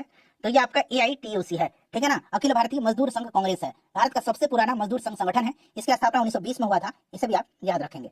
चलिए भारत के राष्ट्रपति बनने से पहले इनमें से किसे भारत रत्न पुरस्कार से सम्मानित किया गया था? मतलब राष्ट्रपति बनने से पहले ही इनको भारत रत्न दे दिया गया था, तो ये डॉक्टर सर्वपल्ली राधाकृष्णन जी थे। 1954 में इनको भारत रत्न से सम्मानित किया गया था और ये राष्ट्रपति बने थे 1962 से लेकर के 1967 तक, ठीक है। चलिए नेक्स्ट क्वेश्चन कर लेंगे। अगला प्रश्न हमारा कि जनरल माइकल ओडायर को किस स्वतंत्रता सेनानी ने गोली मारा था? तो माइकल ओडायर को गोली मार दिया था उधम सिंह ने, ठीक है ना, किसने? उधम सिंह ने। जालियांवाला बाग हत्याकांड वाला ये माइकल ओडायर है, ठीक है। चलिए उसके बाद देखिएगा कि प्रधानमंत्री सांसद आदर्श ग्राम योजना कब शुरू किया गया था? तो फ्रेंड्स ये शुरू हुआ था आपका 11 अक्टूबर 2014 को, याद रखिएगा, योजना से भी प्रश्न पूछा जाता है। उसके बाद देखिए जवाहर ग्राम समृद्धि योजना किस वर्ष शुरू हुआ था? तो ये 1999 में स्टार्ट हुआ था, ठीक है, 1999 में जवाहर ग्राम समृद्धि योजना स्टार्ट हुआ था, ठीक है। 1 अप्रैल 1999 को शुरू हुआ था और यह योजना ग्रामीण जो गरीब है उनके जीवन स्तर को बेहतर बनाने के लिए उन्हें अतिरिक्त लाभकारी रोजगार प्रदान करने हेतु निर्मित किया गया था, ठीक है। उसके बाद देखिएगा कि सिक्किम के लोगों को उनके अद्भुत मुखौटा नृत्य के लिए जाना जाता है। सिक्किम के नृत्य के इस रूप को क्या कहा जाता है? तो इसको हम लोग छम बोलते हैं। क्या बोलते हैं? इसको छम बोला जाता है, ठीक है, इसको छम बोला जाता है। उसके बाद देखिए निम्नलिखित में से किस राज्य की सीमा सबसे अधिक राज्य और केंद्र शासित प्रदेशों से जुड़ी हुई है? यानी कि कौन सा ऐसा राज्य है जो सबसे ज्यादा राज्यों के साथ या केंद्र शासित प्रदेश के साथ सीमा शेयर करता है? तो ये उत्तर प्रदेश है। उत्तर प्रदेश जो है ये 8 राज्य और एक केंद्र शासित प्रदेश दिल्ली से सीमा साझा करता है। एक दिल्ली हो गया केंद्र शासित प्रदेश और 8 राज्य उंगली पर काउंट करिए। कौन कौन से ये राज्य है? तो उंगली पर करेंगे उत्तराखंड, हिमाचल, झारखंड, छत्तीसगढ़, मध्य प्रदेश, बिहार, हरियाणा और राजस्थान, और एक केंद्र शासित प्रदेश दिल्ली के साथ यह सीमा साझा करता है। चलिए मानचित्र या चार्ट पर मौजूद एक काल्पनिक रेखा या एक रेखा जो समुद्री जल जैसी जल सतह के नीचे समान गहराई वाले बिंदु को दर्शाती है, उसको क्या कहा जाता है? जोड़ती है, उसको क्या कहा जाता है? उसको आइसोबार कहा जाता है, ठीक है ना। समान दाब वाले स्थान को जो मिलाते हैं उसको आइसोबार कहा जाता है और गहराई वाला आइसोबार होगा। देखिए इसमें से खाली दिया गया मांसाहारी पौधा नहीं है। मांसाहारी पौधा इसमें से आपका कॉर्क स्क्रू, सनड्यू और मंकी कप है, ठीक है ना। इसमें से टाइगर लिली जो है ये मांसाहारी पौधा नहीं है, tiger lily, right answer tiger lily हो जाएगा। चलिए इसके बाद देखिए निम्नलिखित में से कौन सा नवीकरणीय ऊर्जा का एक रूप है? रिन्यूएबल एनर्जी का एक रूप है नवीकरणीय, तो ये सौर ऊर्जा है, सौर ऊर्जा, जल ऊर्जा मतलब हाइड्रो पावर वाला है, ठीक है। चलिए उसके बाद देखिएगा कि किस ब्रिटिश प्रधानमंत्री ने क्रिप्स मिशन को भारत भेजा था? क्रिप्स मिशन भारत आया था 1942 में, याद रखिएगा। वायसराय लॉर्ड लिनलिथगो था। कौन? लॉर्ड लिनलिथगो था। और स्ट्रैफर्ड क्रिप्स ब्रिटेन में विंस्टन चर्चिल के जो गठबंधन सरकार थी उसमें श्रम मंत्री थे और विंस्टन चर्चिल ने ही भेजा था क्रिप्स मिशन को, ठीक है। चलिए उसके बाद देखिएगा कि फुटबॉल के दिग्गज खिलाड़ी जोहान क्रूफ यहाँ पर दिया गया किस देश के खिलाड़ी हैं? तो ये आपके नीदरलैंड के हैं। उस समय हो सकता है ये चर्चा में रहे हूं, दे दिया गया। मैंने वैसे करंट के क्वेश्चन शामिल नहीं किया हुआ है, ठीक है ना। चलिए उसके बाद देखिएगा कि जब प्रकाश प्रिज्म से गुजरता है तो कौन सा रंग सबसे कम विपतित होता है, यानी कि विचलित होता है। तो सबसे कम, जिसका तरंग दैर्ध्य सबसे ज्यादा है वो सबसे कम विचलित होगा। लाल का तरंग दैर्ध्य सबसे ज्यादा है इसलिए कम विचलित होता है। जिसका तरंग दैर्ध्य सबसे कम है यानी कि बैगनी का, इसका विचलन सबसे ज्यादा होगा, ठीक है ना। चलिए, और ये प्रिज्म से जब प्रकाश गुजरता है, श्वेत प्रकाश, तो ये 7 रंग में विभाजित हो जाता है। इस चीज को आप याद रखिएगा, ठीक है, 7 रंग में। चलिए उसके बाद नेक्स्ट क्वेश्चन है कि कंप्यूटिंग के संदर्भ में एक स्पाइडर क्या है। स्पाइडर क्या है? स्पाइडर, तो स्पाइडर एक प्रोग्राम है जो वेबसाइटों को कैटलॉग तैयार करता है, वेबसाइटों का कैटलॉग तैयार करता है। चलिए उसके बाद देखिएगा कि कप केक, देखिए cupcake, donut, eclair, Froyo और जिंजर ब्रेड विभिन्न खाली जगह संस्करणों के लिए कूटबद्ध नाम है। किसके लिए नाम है? Cupcake, donut, eclair, Froyo और जिंजर ब्रेड। तो ये एंड्रॉइड का, क्लियर। चलिए उसके बाद देखिएगा कि बांसों में फूल आना किसका कारण बनता है, बताइए। तो राइट आंसर हो जाएगा यहाँ पर चूहों की आबादी में वृद्धि का कारण, ठीक है। चलिए उसके बाद देखिएगा कि निम्नलिखित में से देखिए कौन सा भारतीय स्मारक यूनेस्को की विश्व धरोहर स्थलों की सूची में शामिल है। कौन सा इसमें से शामिल है? तो इसमें से खजुराहो शामिल है, खजुराहो शामिल है इसमें। और देखिए खजुराहो को जो है 1986 में जो है यूनेस्को की विश्व धरोहर स्थल की सूची में शामिल किया गया था। अगला प्रश्न है कि निम्नलिखित राष्ट्रवादी नेताओं में से कौन मराठी समाचार पत्र केसरी के संपादक और संस्थापक थे। केसरी और मराठा, ठीक है ना, ये बाल गंगाधर तिलक की है, लोकमान्य बाल गंगाधर तिलक। चलिए उसके बाद देखिएगा कि यूरोपीय संघ की प्रेरक शक्ति और कार्यकारी निकाय क्या है। तो फ्रेंड्स यह यूरोपीय आयोग, यूरोपीय कमीशन, ठीक है ना। चलिए उसके बाद देखिएगा कि निम्नलिखित में से किस पादप समूह में फल के अंदर बीज मौजूद होते हैं। फल के अंदर बीज होता है, यह आवृत्त बीजी में, ठीक है ना, फल के अंदर बीज होता है आवृत्त बीजी में, ठीक है। एक आवृत्त बीजी होता है, एक अनावृत्त बीजी होता है, तो इसका उल्टा अनावृत्त बीजी हो जाएगा। चलिए देखिए माइकल जैक्सन के 1991 के हिट गाना है ब्लैक और व्हाइट, गाना का नाम है ब्लैक और व्हाइट। 1991 में माइकल जैक्सन का हिट गाना है। उसके म्यूजिक वीडियो में प्रस्तुत एकमात्र भारतीय नृत्य का जो रूप है वो कौन सा था। तो ये आपका ओडिसी था। ओडिसी कहाँ का शास्त्रीय नृत्य है? तो ओडिशा का, ठीक है ना। कथकली कहाँ का है? केरल का। कथक उत्तर भारत का, भरतनाट्यम तमिलनाडु का। चलिए उसके बाद देखिए भारतीय संसद के पहले स्पीकर कौन है। तो भारतीय संसद के स्पीकर पूछा गया, यानी कि लोकसभा का स्पीकर होता है, ठीक है। ये जीबी मावलंकर थे, गणेश वासुदेव मावलंकर। नेक्स्ट क्वेश्चन है हमारा कि हेनरी बैकुलर जो थे, इन्होंने किसकी खोज किया था। हेनरी बैकुलर ने रेडियो एक्टिविटी का खोज किया था, रेडियो धर्मिता का खोज किया था। अवरक्त विकिरण की खोज हर्षल ने किया था, परावैगनी का खोज रिटर ने किया था और एक्सरे का खोज रंग ने किया था। चलिए उसके बाद नेक्स्ट क्वेश्चन हमारा किनमें से किसे भारत में सिविल सेवाओं के जनक के रूप में जाना जाता है। भारत में सिविल सेवाओं के जनक रूप में जाना जाता है लॉर्ड कॉर्नवालिस को। कॉर्नवालिस यहाँ पर राइट आंसर हो जाएगा, ठीक है। चलिए उसके बाद नेक्स्ट क्वेश्चन है कि हांगुल, जिसको कि कश्मीरी बारहसिंगा कहा जाता है, किस वन्यजीव अभयारण्य राष्ट्रीय उद्यान में पाया जाता है। हांगुल पाया जाता है दाचिगम अभयारण्य में, जम्मू कश्मीर में है दाचिगम नेशनल पार्क, ठीक है। चलिए सार्क जो है, सार्क का अंग्रेजी में अगर हम बात करते हैं तो क्या होता है इसका अंग्रेजी में नाम। सार्क का अंग्रेजी में होता है south Asian association of regional corporation. Hindi में इसको कहा जाता है दक्षिण एशियाई क्षेत्रीय सहयोग संगठन, और हिंदी में इसको शॉर्ट में दक्षेस कहा जाता है। इसका स्थापना कब हुआ था? तो इसका स्थापना जो हुआ था फ्रेंड्स, ये 1985 में बांग्लादेश के ढाका में हुआ था। और इसमें 8 सदस्य देश हैं। कौन कौन से? तो इसमें सबसे पहले अगर बात करते हैं तो अपना प्यारा भारत, भूटान, बांग्लादेश, अफगानिस्तान, मालदीव, नेपाल, पाकिस्तान और श्रीलंका है, ठीक है। चलिए उसके बाद नेक्स्ट क्वेश्चन है कि पश्चिमी घाट में निम्नलिखित में से कौन सी स्थानिक प्रजाति नहीं पाई जाती है, नहीं पाई जाती है, बताइए। तो नीलगिरी यहाँ पर जो है नीलगिरी तोहर, नीलगिरी लंगूर, ब्राउन पाम सिवेट भी पाया जाता है, हिस्पिड हरे नहीं पाया जाता है, ठीक है। उसके बाद देखिएगा कि हिमालय में धौलाधार पर्वतमाला किसका एक भाग है। धौलाधार पर्वतमाला जो है ये निम्न हिमालय का भाग है, ठीक है। चलिए उसके बाद देखिएगा कि निम्नलिखित में से कौन सी एक इनपुट डिवाइस है। तो इसमें से इनपुट डिवाइस आपका माउस हो जाएगा, इनपुट डिवाइस, ठीक है। चलिए उसके बाद देखिए सहारा रेगिस्तान कहाँ पर है। तो ध्यान रखिएगा यहाँ पर दक्षिण और उत्तर दोनों अफ्रीका दिया गया है, ठीक है ना। तो यहाँ पर उत्तर अफ्रीका याद रखिएगा, ठीक है ना, उत्तर अफ्रीका में है, उत्तर अफ्रीका में है। चलिए उसके बाद नेक्स्ट क्वेश्चन हमारा कि उन पशुओं को क्या कहा जाता है जो पौधों और पशु दोनों को खाते हैं। पौधों को भी खाते हैं, पशुओं को भी, इनको सर्वाहारी कहा जाता है, ठीक है। नेक्स्ट है कंप्यूटर की प्राथमिक मेमोरी कौन सी होती है। तो ये रैम होती है, रैंडम एक्सेस मेमोरी, ठीक है ना। चलिए उसके बाद देखिएगा कि कैंडुली उत्सव जो है, कैंडुली फेयर, ये किस राज्य में आयोजित किया जाता है। कैंडुली, तो कैंडुली अंग्रेजी में यहाँ पर देखिए कैंडुली फेयर, ये पश्चिम बंगाल में, वेस्ट बंगाल में आयोजित किया जाता है। अगला प्रश्न हमारा कि Tata institute of fundamental research कहाँ पर स्थित है। Tata institute of fundamental research, तो ये मुंबई में है, ठीक है। चलिए उसके बाद देखिए अंतर्राष्ट्रीय श्रम संगठन की स्थापना कब हुई थी। तो 1919 में हुई थी, 28 जून के दिन। हेडक्वार्टर स्विट्जरलैंड के जेनेवा में है। नेक्स्ट क्वेश्चन है कि 11 अप्रैल से 19 मई 19 तक जो है 2019 तक की अवधि के दौरान आयोजित जो लोकसभा चुनाव हुआ था कितने चरण में हुआ था। तो ये 7 चरण में हुआ था 2019 वाला लोकसभा चुनाव। और अभी 2024 वाला आप याद रखेंगे, ये भी 7 चरण में ही हुआ था, ठीक है। उसके बाद देखिएगा कि 11वीं पंचवर्षीय योजना के अनुसार सकल घरेलू उत्पाद यानी कि जीडीपी की लक्षित वार्षिक औसत विकास दर कितनी है। तो यहाँ पर दे रखा है 9%। चलिए उसके बाद देखिए इनमें से किसे आर्थिक विज्ञान के लिए नोबेल पुरस्कार से सम्मानित किया गया था। आर्थिक विज्ञान के लिए नोबेल पुरस्कार से, तो ये अमर्त्य सेन है। और मैंने आपसे पूछा भी था कि अमर्त्य सेन को कब जो है नोबेल पुरस्कार दिया गया था। तो याद रखिएगा 1998 में जो है इनको कल्याण अर्थशास्त्र के योगदान के लिए आर्थिक विज्ञान में नोबेल पुरस्कार इनको दिया गया था। उसके बाद देखिए मृगनयनी का महल कहाँ पर स्थित है। मृगनयनी का महल, तो ये ग्वालियर मध्य प्रदेश में है। उसके बाद देखिएगा कि विसरण जो है एक प्रक्रिया है जिसके द्वारा विसरण एक प्रक्रिया है जिसके द्वारा ऑक्सीजन पूरी प्लाज्मा झिल्ली में जा सकती है, ठीक है ना, पूरी जो है ऑक्सीजन प्लाज्मा झिल्ली में जा सकती है। उसके बाद देखिए कॉपी किए गए जो टेक्स्ट हैं, कॉपी किया गया जो टेक्स्ट हैं, ठीक है ना, टेक्स्ट को कॉपी किया गया जो टेक्स्ट उसको पेस्ट करने के लिए प्रयुक्त शॉर्टकट कुंजी कौन सी है? तो यहाँ पर CTRL प्लस भी हो जाएगा। चलिए, एक वयस्क मानव हृदय का औसत वजन लगभग में पूछा गया है, तो लगभग 300 ग्राम का होता है, ये मान करके चलिए लगभग 300 ग्राम का, ठीक है। चलिए उसके बाद देख लीजिएगा कि इनमें से किसने पहली बार यूनाइटेड नेशंस शब्द का इस्तेमाल किया था? यूनाइटेड नेशंस शब्द का सबसे पहली बार इस्तेमाल जो है ये फ्रैंकलिन डी रूजवेल्ट ने किया था, ठीक है ना, फ्रैंकलिन डी रूजवेल्ट ने।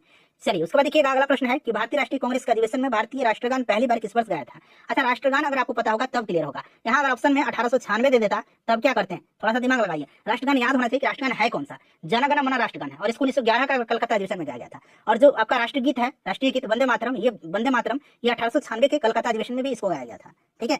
चलिए, चंद्रमा पर उतरने वाला पहला अंतरिक्ष यान कौन था? तो ये अंतरिक्ष यान अपोलो 11 था, अपोलो 11 था, ठीक है ना। नील आर्मस्ट्रांग पहले व्यक्ति थे इससे जाने वाले। चलिए उसके बाद नेक्स्ट क्वेश्चन है नृत्य शैली CD जो है यहाँ पर अंग्रेजी में भी रखा है CHHARHI, इसकी उत्पत्ति किस राज्य में हुई है? तो ये आपका हिमाचल प्रदेश में।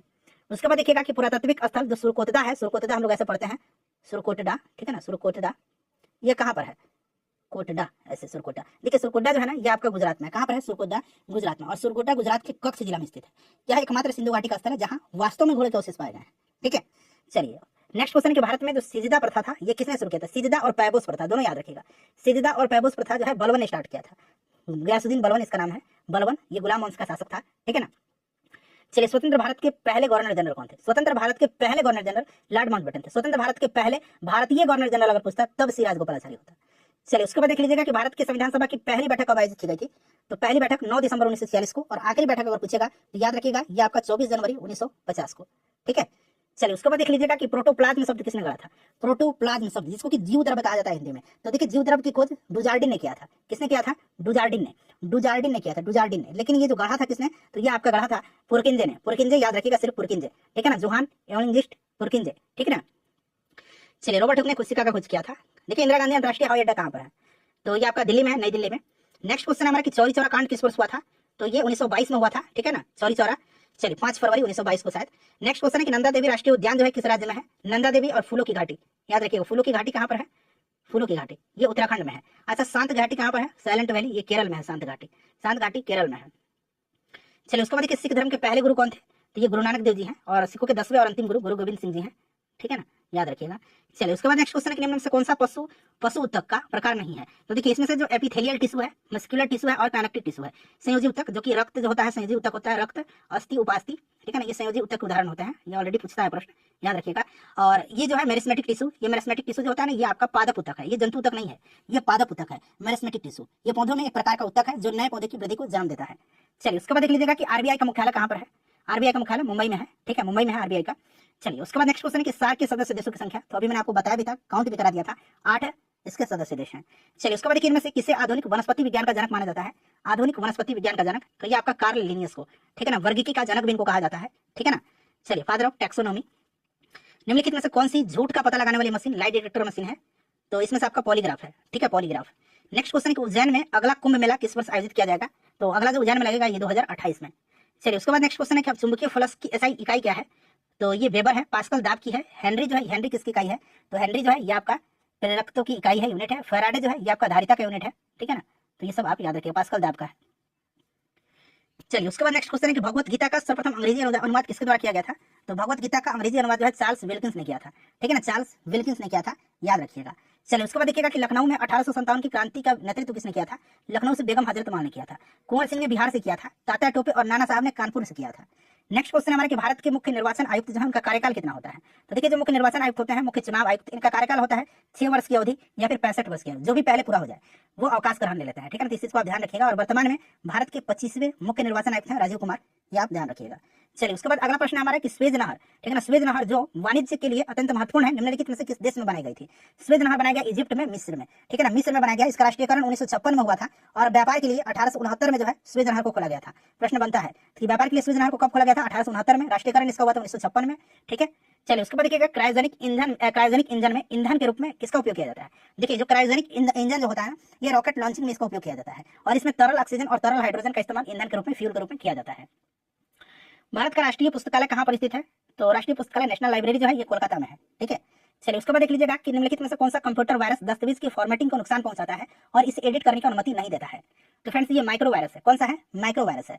अगला प्रश्न हमारा कि वुड के आदेश पत्र, जिसको कि वुड डिस्पैच कहा जाता है, लॉर्ड डलहौजी के समय ये 1854 में आया हुआ था। ये शिक्षा से संबंधित है, ठीक है ना। वुड डिस्पैच को भारतीय शिक्षा का मैग्ना कार्टा भी कहा जाता है, ध्यान रख सकते हैं आप। Which among the following is a saprophytic fungus, तो इसमें से सैप्रोफिटिक फंगस है ये पेनिसिलियम है। कौन सा है? पेनिसिलियम है। अगला प्रश्न करेंगे कि एक ईबी किसके बराबर होता है? एक ईबी यानी कि एक एक्साबाइट बराबर 1024 पेटाबाइट, 1024 पेटाबाइट्स, ठीक है, ठीक है। ये आपका ईबी यानी कि एक्साबाइट है, एक्साबाइट, क्लियर, ध्यान रखना आपको। अच्छा यहाँ पर देख लीजिएगा कि एक पेटाबाइट, अब जान लीजिए ये तो हो गया एक ईबी बराबर 1024 पीबी। अच्छा एक पीबी अगर पूछेगा एक पेटाबाइट बराबर, तो एक पेटाबाइट बराबर 1024 टेराबाइट होगा, 1024 टेराबाइट होगा, ठीक है। अच्छा एक टेराबाइट अगर पूछ दे, एक टेराबाइट बराबर कितना होगा? तो एक टेराबाइट बराबर होगा 1024 मेगाबाइट, 1024 मेगाबाइट, ठीक है ना, ये याद रहेगा आपको। चलिए उसके बाद देखिएगा कि यूएनओ के पहले महासचिव कौन थे जो अफ्रीका महाद्वीप से संबंधित थे? तो ये बुतरस घाली, ये इजिप्ट के हैं, ये संबंधित है, ठीक है ना, मिस्र के हैं, बुतरस घाली। निम्नलिखित में से देखिए कौन सी उन 3 नदियों में से एक नहीं है जिनका पारस्परिक प्रभाव उत्तर भारतीय मैदानों के निर्माण के लिए उत्तरदायी है? तो नहीं पूछा गया, तो ये गोदावरी है, ये दक्षिण भारत की है, ठीक है। गोदावरी को दक्षिण गंगा कहा जाता है, और दक्षिण भारत की गंगा अगर पूछेगा तो कावेरी को कहा जाता है, और दक्षिण गंगा अगर पूछेगा तो गोदावरी होगा। चलिए उसके बाद देख लीजिएगा कि नॉर्वे के स्वालबार्ड में निर्मित अंतर्राष्ट्रीय आर्कटिक अनुसंधान केंद्र ही है, एक बेस है जो कि कहाँ पर? नौ अलसंड पर स्थित है। भारत के पहले अनुसंधान केंद्र का नाम है कहाँ पर? तो ये आपका हिमाद्री है, ठीक है ना, आर्कटिक में। अच्छा अंटार्कटिक में मैत्री, दक्षिण गंगोत्री और भारती, इसको भी आप साथ साथ याद रखिएगा। आर्कटिक में पूछा है तो हिमाद्री होगा, अंटार्कटिक पूछेगा तो याद रखिएगा, ये सब होगा, ठीक है। चलिए उसके बाद देख लीजिएगा कि राष्ट्रीय कवि रामधारी सिंह दिनकर को उनकी किस रचना के लिए ज्ञानपीठ पुरस्कार दिया गया था? तो रामधारी सिंह दिनकर को जो है ज्ञानपीठ दिया गया था 1972 में, ठीक है ना, और ये उर्वशी के लिए दिया गया था, ठीक है। चलिए उसके बाद नेक्स्ट क्वेश्चन है हमारा कि किस देश ने 2019 में G20 शिखर सम्मेलन की मेजबानी की? दरअसल इस प्रश्न का रखने का उद्देश्य यह है कि पिछले साल भारत ने किया था और इस साल 2024 में जो है ये आपका ब्राजील में इसका आयोजन किया जाएगा, ब्राजील में, ठीक है। तो अब 2024 वाला आप याद रखिएगा। देखिए काली मिट्टी मुख्यतः इनमें से किस राज्य में पाई जाती है? मुख्यतः यहाँ पर शब्द लगा हुआ है तो महाराष्ट्र में, सबसे ज्यादा विस्तार महाराष्ट्र में ही है। और काली मिट्टी को रेगुल मिट्टी कहा जाता है, और काली मिट्टी में जो है कपास की खेती बड़ी अच्छी होती है, क्लियर। चलिए उसके बाद देख लीजिएगा कि भारत का पहला पोशाक संग्रहालय यानी कि कॉस्ट्यूम म्यूजियम जो है किस राज्य में है? तो ये आपका गोवा में है, ठीक है। उसके बाद देखिएगा कि वाहनों में रियर व्यू व्हील मिरर के रूप में किस प्रकार के दर्पण का उपयोग किया जाता है? तो आपका रियर व्यू मिरर के रूप में आपका उत्तल दर्पण का इस्तेमाल किया जाता है। हेडलाइट में अवतल दर्पण का उपयोग किया जाता है। चलिए उसके बाद देख लीजिएगा कि भौतिक अनुसंधान प्रयोगशाला, जिसको कि हम लोग PRL बोलते हैं, जो अंतरिक्ष एवं इससे संबंधित विज्ञानों के लिए एक राष्ट्रीय अनुसंधान संस्थान है, ये कहाँ पर स्थित है? जो PRL है ना, ये अहमदाबाद गुजरात में है। चलिए उसके बाद नेक्स्ट क्वेश्चन है कि कर्मचारी राज्य बीमा निगम ESCIC जो है, ESIC, जिसको कि हम लोग ESIC हिंदी में कर्मचारी राज्य बीमा निगम बोलते हैं, ये किससे संबद्ध कर्मचारियों की चिकित्सा लाभ के संबंध में सामाजिक सुरक्षा प्रदान नहीं करता है? तो ये नहीं किसको करेगा? ESIC, तो जो आपका बहुराष्ट्रीय कंपनी है, मल्टीनेशनल है, उसमें। चलिए उसके बाद नेक्स्ट क्वेश्चन कर लेंगे हम लोग कि किस ताप पर जल का घनत्व अधिकतम होता है? तो जल का घनत्व 4 डिग्री सेंटीग्रेड पर अधिकतम और आयतन इसी पर न्यूनतम होता है। दोनों तरीके से याद रखिएगा। तो आपको पता है यहाँ केल्विन में दिया गया है, तो केल्विन में करने के लिए हम लोग 273 केल्विन प्लस हम लोग सेंटीग्रेड जोड़ देते हैं, तो जैसे ही इसमें 4 जोड़ेंगे तो ये 277 हो जाएगा। ये फॉर्मूला आपको याद रखना पड़ेगा कन्वर्जन वाला। चलिए उसके बाद नेक्स्ट क्वेश्चन है कि 1947 से पहले भारत में 26 जनवरी को क्या कहा जाता था? देखिए प्रश्न 2 बार पूछ लिया गया है, स्वतंत्रता दिवस मनाया जाता था उस समय, ठीक है। चलिए उसके बाद देखिएगा कि प्रधानमंत्री उज्ज्वला योजना का शुभारंभ कब हुआ था? तो प्रधानमंत्री उज्ज्वला योजना का शुभारंभ 1 मई 2016 को हुआ था, ठीक है। प्रधानमंत्री उज्ज्वला योजना का शुरुआत, जनधन योजना का शुरुआत हुआ था 28 अगस्त 2014 को, जनधन योजना का शुरुआत। अच्छा मेक इन इंडिया की शुरुआत हुई थी आपका 25 सितंबर 2014 को, तो ये भी आप याद रखिएगा, 25 सितंबर 2014 को।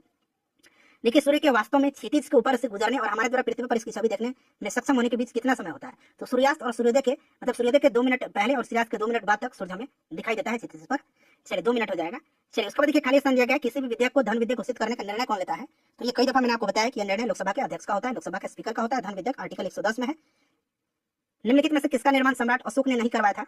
तो आगरा का किला, फतेहपुर सीकरी सम्राट अकबर ने, सॉरी अशोक नहीं अकबर ने, लगातार बोलने के कारण ऐसा हो रहा है। तो ये बुलंद दरवाजा अकबर का बनाया हुआ है। दिल्ली का जामा मस्जिद, ये आपका शाहजहां ने इसका निर्माण करवाया है।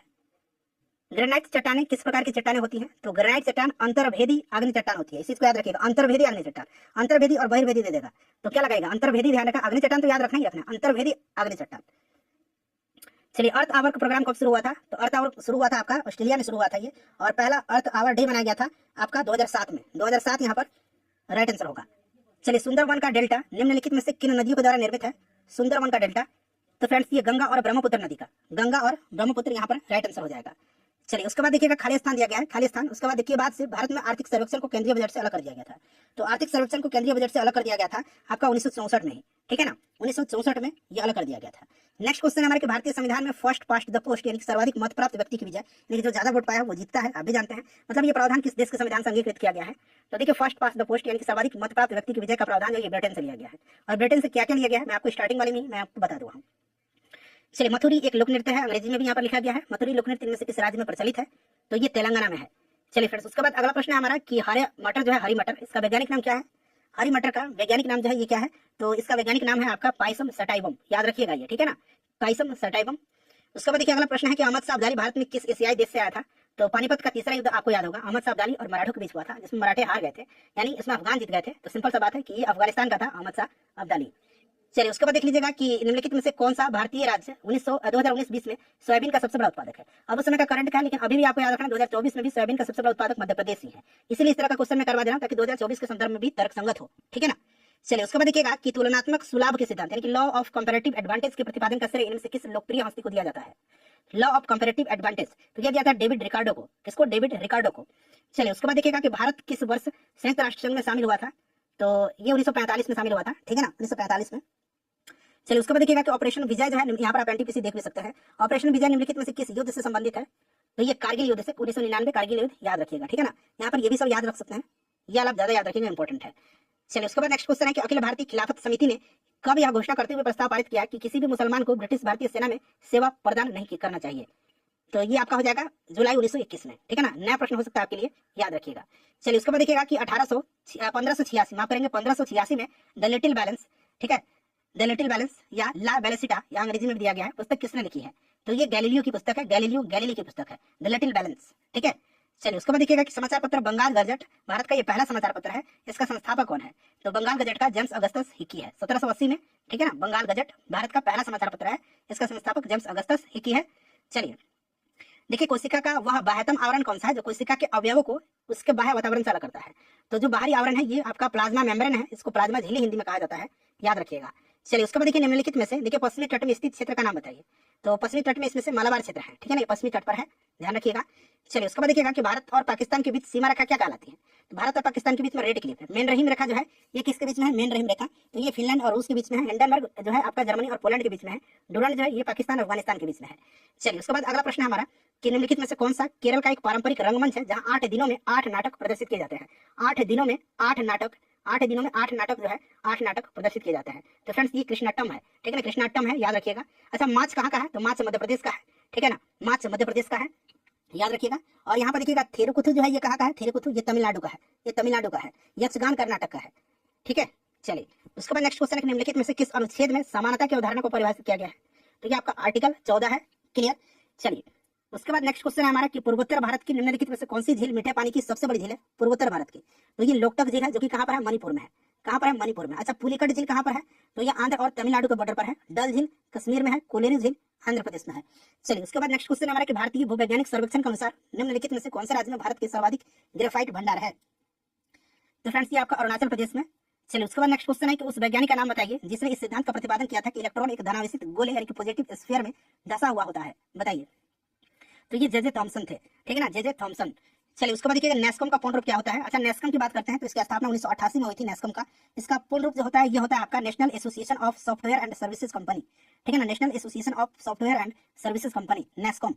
चलिए उसके बाद देखिएगा कि निम्नलिखित में से कौन सा दुर्घटनावश या इरादतन रूप से डेटा के अनाधिकृत व्यक्तियों के समक्ष स्पष्टीकरण यानी कि प्रकटीकरण या अनाधिकृत संशोधन या नष्ट किए जाने के संरक्षण से संदर्भित करता है? तो ये डाटा सिक्योरिटी है, डाटा सुरक्षा। चलिए उसके बाद देख लीजिएगा कि 1866 में जो है भारतीय समस्या के बारे में चर्चा करने और भारतीय कल्याण के समर्थन हेतु ब्रिटिश लोक अधिकारियों को प्रभावित करने के लिए लंदन में ईस्ट इंडिया एसोसिएशन की स्थापना किसने किया था? ईस्ट इंडिया एसोसिएशन की स्थापना तो दादा भाई नौरोजी ने किया था, याद रखिएगा कब किया था। तो ऑलरेडी यहाँ पर दे भी रखा है, वैसे भी आप याद रख लीजिए 1866 ईस्वी में, ठीक है। चलिए देखिए संघ और केंद्र सरकार के खातों के संबंध में संवैधानिक शक्तियों और कर्तव्यों का प्रयोग निम्नलिखित में से किसके द्वारा किया जाता है?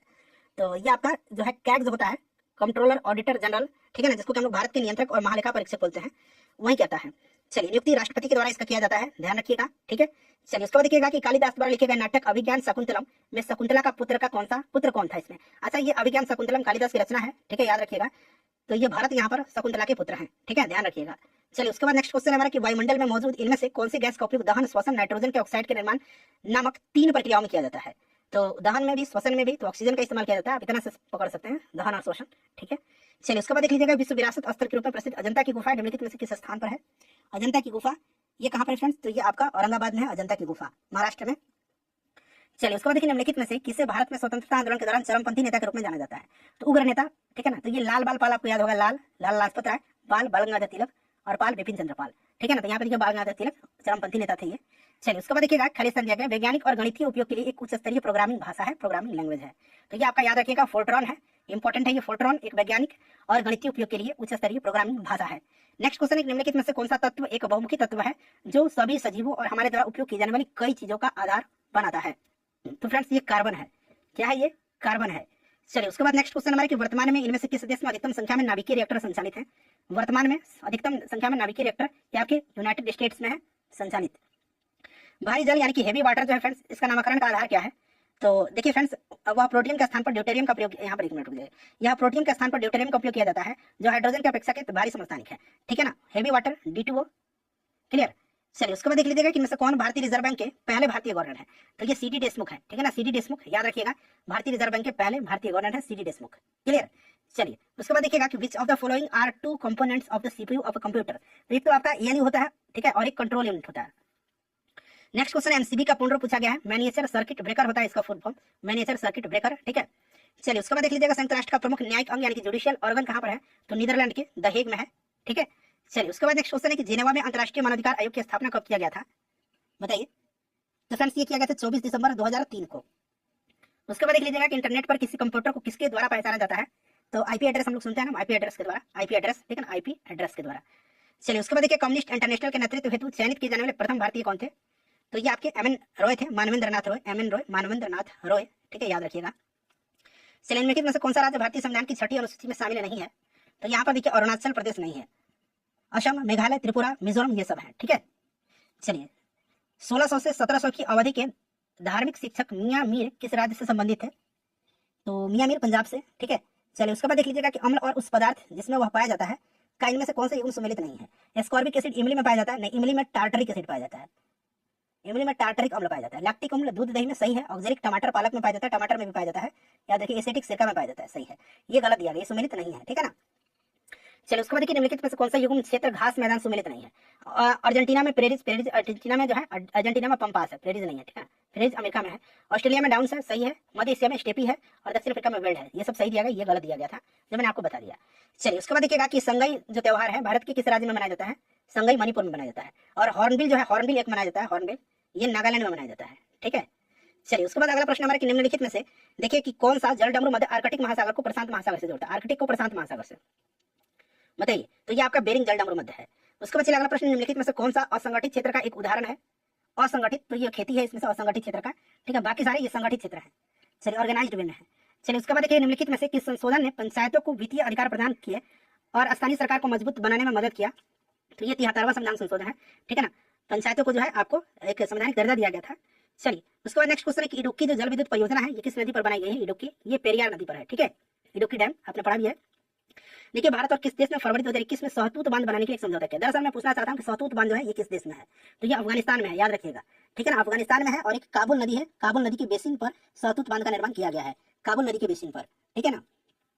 चलिए उसके बाद देखिएगा कि सरकारी आयोग की स्थापना 1983 में हुआ था किस प्रयोजन के लिए। तो केंद्र राज्य संबंध में सुधार लाने के लिए। तो देखिए राज्य और केंद्र सरकार के बीच संबंध और शक्ति के संतुलन की जांच करने और परिवर्तनों का सुझाव देने के लिए। तो यहाँ पर तीसरा नंबर ये सही होगा, ठीक है।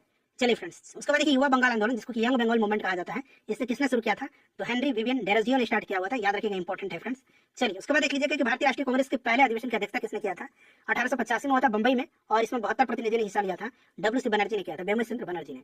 चलिए उसके बाद दूसरा जो हुआ था 1886 में कोलकाता में हुआ था, दादा भाई नौरोजी ने किया था उसकी अध्यक्षता। उस डच का नाम बताइए जिसने भारत में आधुनिक शिक्षा के संवर्धन में राजा राम मोहन राय की मदद किया था।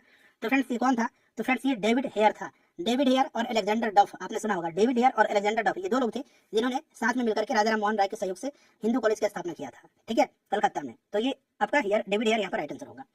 चलिए देखिए इनमें से किस संघ के सदस्य मुक्त जीवन जीने वाले फ्री लिविंग विशिष्ट समुद्री जीव होते हैं। फ्री लिविंग विशिष्ट समुद्री जीव, तो ये इकाइनोडर्मेटा होता है, ठीक है ना, इकाइनोडर्मेटा। चलिए शिशु मृत्यु दर जो है ये क्या है, क्या दर्शाता है। तो देखिए उस विशेष वर्ष में पैदा हुए 1000 जीवित बच्चों में से 1 वर्ष से कम आयु के मरने वाले बच्चों की संख्या का अनुपात। इसको ध्यान से देख लीजिए, ठीक है। चलिए बढ़ते आगे। अब नेक्स्ट क्वेश्चन है कि हीराकुंड बांध जो है ये किस नदी पर है? हीराकुंड बांध तो ये महानदी पर है, उड़ीसा में। अगला प्रश्न हमारा है कि उबंटू जो है, उबंटू, मिंट और फेडोरा ये किसके संस्करण है, किसके वर्जन है? तो ये लिनक्स के, ठीक है ना, लिनक्स के वर्जन है। चलिए उसके बाद नेक्स्ट क्वेश्चन है कि भारतीय संसद द्वारा आरटीआई अधिनियम कब पारित किया गया और इसे राष्ट्रपति की मंजूरी कब प्राप्त हुई थी? आरटीआई अधिनियम, तो देखिए यह अधिनियम जो है भारतीय संसद के द्वारा 12 मई 2005 को पारित किया गया था। 12 मई 2005 को पारित किया गया था संसद के द्वारा, और 15 जून 2005 को राष्ट्रपति ने जो है इस पर अपनी मंजूरी दे दिया था, और 12 अक्टूबर 2005 से जो है ये लागू हो गया था, ठीक है। इस चीज को आप याद रखिएगा, आरटीआई, राइट टू इन्फॉर्मेशन। चलिए नेक्स्ट क्वेश्चन हमारा कि एमएसपी का पूर्ण रूप क्या है? एमएसपी यानी कि मिनिमम सपोर्ट प्राइस जिसको कहा जाता है, ठीक है ना, एमएसपी इसको कहा जाता है, ध्यान रखिएगा। और यह कृषि लागत और मूल्य आयोग के द्वारा जो है इसका निर्धारण किया जाता है, न्यूनतम समर्थन मूल्य, ठीक है। चलिए उसके बाद नेक्स्ट क्वेश्चन है कि राष्ट्रों का राष्ट्रमंडल यानी कि कॉमनवेल्थ ऑफ नेशंस जिसे सामान्यतः राष्ट्रमंडल के रूप में जाना जाता है, एक क्या है? तो ये एक राजनीतिक संघ है, ठीक है ना। चलिए उसके बाद अगला प्रश्न हमारा कि औद्योगिक नीति प्रस्ताव 1956 जिसके आधार पर द्वितीय पंचवर्षीय योजना का सृजन किया गया था, उसमें उद्योगों को कितनी श्रेणियों में वर्गीकृत किया गया था? तो देखिए फ्रेंड्स 1956 में दूसरा पंचवर्षीय योजना स्टार्ट हुआ था, 1956 से लेकर के 1961 तक रहा था। और इसमें जो फ्रेंड्स उद्योगों को 3 श्रेणी में, जो आपका 3 श्रेणी त्रिस्तरीय ए, बी और सी के अंतर्गत इसको वर्गीकरण इसका किया गया था, ठीक है। चलिए उसके बाद नेक्स्ट क्वेश्चन हमारा कि समस्थानिक शब्द का अभिप्राय क्या है? तो समस्थानिक में आपको पता है कि समान परमाणु क्रमांक किंतु भिन्न भिन्न द्रव्यमान संख्या होता है, ठीक है।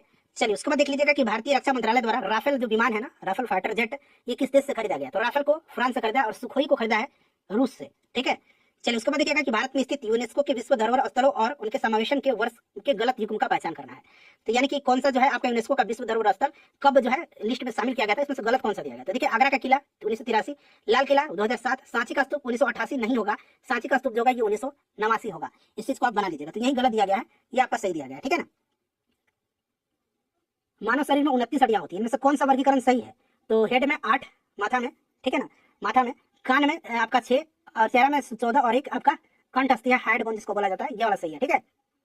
14, 8, 22, 100, 28, 29, ठीक है। चलिए पश्चिम बंगाल में स्थित सुंदरवन किसका उदाहरण है? तो ये मैंग्रोव का उदाहरण है, ठीक है। चलिए उसके बाद नेक्स्ट क्वेश्चन है निम्नलिखित में से कौन सा गुंबद जैसी संरचना वाले जल निकासी पैटर्न को निरूपित करता है? गुंबद जैसी संरचना वाले जल निकासी पैटर्न को, तो ये त्रिज्यीय ही है, ठीक है। चलिए उसके बाद देख लीजिएगा कि भारी जल शब्द निम्न में से किससे संबंधित है? तो नाभिकीय रिएक्टर में इसका उपयोग किया जाता है भारी जल का, तो नाभिकीय शक्ति उत्पादन संयंत्र से। उसके बाद देखिए भारतीय संविधान का कौन सा अनुच्छेद उपाधियों का अंत यानी कि एबॉलिशन ऑफ टाइटल्स जो है सुनिश्चित करता है? तो ये अनुच्छेद 18 में उपाधियों का अंत है, ठीक है। अनुच्छेद 17 याद रखिएगा अस्पृश्यता का अंत है इसमें, छुआछूत का। चलिए उसके बाद अंतर्राष्ट्रीय अंतरिक्ष स्टेशन ISS के बारे में निम्नलिखित में से कौन सा सही है? पढ़ लीजिए सभी को और बताइए यहाँ पर राइट आंसर क्या होगा इसका। तो देख लीजिए सही आंसर को भी ध्यान से पढ़ लीजिएगा, यह पृथ्वी की निचली कक्षा में स्थित है, ठीक है ना, ISS जो अंतर्राष्ट्रीय इंटरनेशनल स्पेस स्टेशन है। चलिए उसके बाद देखिएगा कि 31 दिसंबर 1947 को भारत की संविधान सभा में निम्नलिखित में से कौन सा प्रांत का प्रतिनिधित्व अधिकतम था? तो अधिकतम ये संयुक्त प्रांत का था उस समय, ठीक है ना, संयुक्त प्रांत का था। चलिए उसके बाद देखिएगा कि भारतीय राष्ट्रीय कांग्रेस का पहला अधिवेशन 1885 में बंबई में आयोजित किया गया था, और इसका आयोजन भारत के किस शहर में किया गया था? वहीं पूछा गया, तो बंबई में किया गया था, जैसे मैंने आपको बताया है। WC बनर्जी अध्यक्ष थे। देखिए किस लेखक ने नन्हे बच्चे स्वामी से जुड़ी अपनी कहानियों के लिए पृष्ठभूमि के रूप में मालगुड़ी नामक छोटे से गांव की परिकल्पना किया था? तो मालगुड़ी डेज आपने पढ़ा होगा, मालगुड़ी डेज ये R.K. नारायणन की रचना है, ठीक है ना। चलिए इसी से पकड़ लीजिएगा। निम्नलिखित में से कौन सी आउटपुट डिवाइस नहीं है? आउटपुट डिवाइस नहीं है, तो ये स्कैनर इसमें से आउटपुट डिवाइस नहीं है। चलिए उसके बाद अगला प्रश्न है हमारा, देखिए कि निम्नलिखित में से कौन भारत के सभी ATMs को जोड़ने का काम करता है? भारत के सभी ATMs को जोड़ने का काम कौन करता है? तो फ्रेंड्स ये आपका भारतीय राष्ट्रीय भुगतान निगम है, याद रखिएगा, ठीक है। चलिए उसके बाद देख लीजिएगा कि आधुनिक प्रिंटर की गति को, आधुनिक प्रिंटर की स्पीड की गणना करने के लिए निम्नलिखित में से किस इकाई का उपयोग किया जाता है? तो इसको जो है नापा जाता है पेज प्रति मिनट में, PPM में, यानी कि पेज प्रति मिनट में। चलिए उसके बाद अगला प्रश्न हमारे इनमें से कौन सा देश ने 2018 में फीफा विश्व कप की मेजबानी किया था? अच्छा 2018 वाला छोड़ दीजिए, रूस में हुआ था, अभी 2022 वाला कतर में हुआ था, और अब जो 2026 वाला होगा ये आपका अमेरिका, कनाडा और मैक्सिको में इसका आयोजन किया जाएगा। ये याद रखिए, इसलिए मैंने इसको रखा है कि हो सकता है आगे पूछ लिया जाए आपसे। चलिए उसके बाद देख लीजिएगा कि 2011 की जनगणना के अनुसार निम्नलिखित में से कौन सा राज्य भारत का सबसे कम शहरीकृत राज्य है? भारत का सबसे कम शहरीकृत राज्य, तो ये हिमाचल प्रदेश है, ठीक है ना, हिमाचल प्रदेश है। चलिए उसके बाद देख लीजिएगा कि IMF और विश्व बैंक का गठन 1944 में हुआ था, ठीक है। उसका मुख्यालय पूछा गया है कहाँ पर है? तो IMF मैंने बताया था कि IMF और वर्ल्ड बैंक दोनों का मुख्यालय वाशिंगटन DC में है। चंद्रगुप्त मौर्य के गुरु कौन थे? तो ये आपके कौटिल्य थे, चाणक्य थे, विष्णुगुप्त। कौटिल्य, चाणक्य, विष्णुगुप्त एक ही नाम है, ठीक है। चलिए इन्हीं के सहयोग से जो है चंद्रगुप्त मौर्य ने नंद वंश के आखिरी शासक घनानंद को पराजित करके मौर्य वंश की स्थापना किया था। ये विष्णुगुप्त चंद्रगुप्त मौर्य के प्रधानमंत्री थे। चलिए उसके बाद देख लीजिएगा कि प्रत्येक वर्ष गुरु भी थे, प्रत्येक वर्ष दिया गया खाली स्थान व्यापार करने की सुगम संबंधी सूचकांक यानी कि ईज ऑफ डूइंग बिजनेस को जारी किया जाता है, किसके द्वारा? तो ये वर्ल्ड बैंक समूह के द्वारा ईज ऑफ डूइंग बिजनेस जारी किया जाता है। चलिए उसके बाद देखिएगा कि यहाँ पर देखिए लाइन कैपिटल पिलर यानी किसी चतुर्मुख स्तंभ कहाँ पर है? तो पिलर कैपिटल जो है ये आपका लाइन पिलर कैपिटल पिलर ये सारनाथ में है, चलिए उत्तर प्रदेश में है। देखिए उलट बांसी जो है किस भक्त कवि का एक विशिष्ट योगदान है? उलट बांसी तो ये कबीर का है। ठीक है। देखिए, कच्छ के महान रण के बारे में निम्नलिखित में से कौन सा कथन असत्य दिया गया है, बताइए, पढ़ करके बताइए आंसर क्या होगा। कच्छ का रण तथा महान कच्छ का रण गुजरात प्रांत के कच्छ जिले में है, उत्तर तथा पूर्व में फैला हुआ है और यह एक नमकीन दलदल का वीरान प्रदेश है। तो ये मीठे पानी का नहीं, नमकीन का है, तो ये गलत दिया गया, कथन असत्य है। चलिए, उसके बाद देखिएगा कि भारत के इनमें से किस मुगल शासक ने अंग्रेजों को सूरत में अपना पहला कारखाना स्थापित करने की अनुमति दिया गया। तो अंग्रेजों ने सूरत में अपनी पहली फैक्ट्री स्थापित किया था, ये मैंने बताया था जहांगीर के समय में, ठीक है। चलिए, उसके बाद नेक्स्ट क्वेश्चन है कि निम्नलिखित में से किसकी कमी से वर्णांधता और कमजोर दृष्टि की समस्या उत्पन्न होती है। वर्णांधता, तो ये आपका होता है विटामिन ए की कमी से। रेटिनॉल इसका रासायनिक नाम है। देखिए, भारतीय संविधान के किस अनुच्छेद में पंचायतों और स्थानीय निकाय शासन से संबंधित प्रावधान शामिल है। तो ये आर्टिकल 243 में है, याद रखिएगा, ठीक है। चलिए, नेक्स्ट क्वेश्चन है हमारा और 12वीं अनुसूची में रखा गया इसको। भारत के राष्ट्रीय प्रतीक के नीचे उत्कर्णित सत्यमेव जयते शब्द कहाँ से लिया गया है। सत्यमेव जयते को लिया गया है मुंडकोपनिषद से। अगला प्रश्न है हमारा कि 1942 में किस प्रधानमंत्री के निर्देशानुसार क्रिप्स मिशन भारत आया था। 1942 में आया था, लॉर्ड लिथगो वायसराय था, विंस्टन चर्चिल राइट आंसर हो जाएगा। चलिए, प्रश्न ये रिपीट हो गया, देख सकते हैं, ये 2 बार एनटीपीसी में उसी साल पूछा गया है। देखिए, भारत और चीन के बीच स्थित काराकोरम पास जो है नामक पहाड़ी दर्रा इनमें से किसके निकट स्थित है। तो ये आपका कारगिल के निकट स्थित है। उसके बाद देखिए, इनमें से कौन सा ग्रह जो है दक्षिणावर्त दिशा में घूमता है, दक्षिणावर्त, तो ये शुक्र है, ठीक है। चलिए, उसके बाद देखिएगा, और शुक्र के पास कोई भी उपग्रह नहीं होता है, इस चीज को आप ध्यान रखिएगा। शुक्र को भोर का तारा, सांझ का तारा, पृथ्वी की जुड़वा बहन, पृथ्वी की भगनी कहा जाता है। निम्नलिखित में से किस खिलाड़ी ने तैराकी में सर्वाधिक ओलंपिक स्वर्ण मेडल हासिल किया हुआ है ओलंपिक में। तो ये माइकल फेल्प्स है, और माइकल फेल्प्स को फ्लाइंग फिश भी कहा जाता है, जैसे कि फ्लाइंग सिख कहा जाता है मिल्खा सिंह को, इनको फ्लाइंग फिश कहा जाता है माइकल फेल्प्स को, ठीक है। अगला प्रश्न देख लीजिएगा, नेक्स्ट क्वेश्चन है कि अभिज्ञान प्रौद्योगिकी में ओएमआर का उपयोग होता है, इसमें एम का फुल फॉर्म क्या है, पूर्ण रूप क्या है। तो एम का फुल फॉर्म इसमें मार्क है, ठीक है, इसमें आपका मार्क है, ठीक है ना, क्या इसका फुल फॉर्म होता है, मार्क होता है। अच्छा, ओएमआर का फुल फॉर्म क्या होता है, ओएमआर का, अगर आपसे ओएमआर का फुल फॉर्म, ये जो ओएमआर देख रहे हैं, इसका फुल फॉर्म अगर आपसे पूछ लिया जाए तो इसका फुल फॉर्म क्या होता है। ओएमआर का फुल फॉर्म होता है ऑप्टिकल मार्क रिकॉग्निशन, ठीक है ना, ऑप्टिकल मार्क। तो वहीं आपका एम का मार्क होता है और ऊपर ऑप्टिकल होता है, एम पर मार्क और रिकॉग्निशन, ठीक है ना। चलिए, देखिएगा, हॉर्नबिल त्योहार जो है एक प्रसिद्ध आदिवासी त्योहार है, ये भारत के इनमें से किस पूर्वोत्तर राज्य में मनाया जाता है। तो मैंने बताया था हॉर्नबिल नागालैंड में मनाया जाता है, ठीक है। चलिए, उसके बाद देखिएगा कि नीति आयोग का गठन कब किया गया था। तो योजना आयोग के स्थान पर 1 जनवरी 2015 को इसका गठन किया गया था।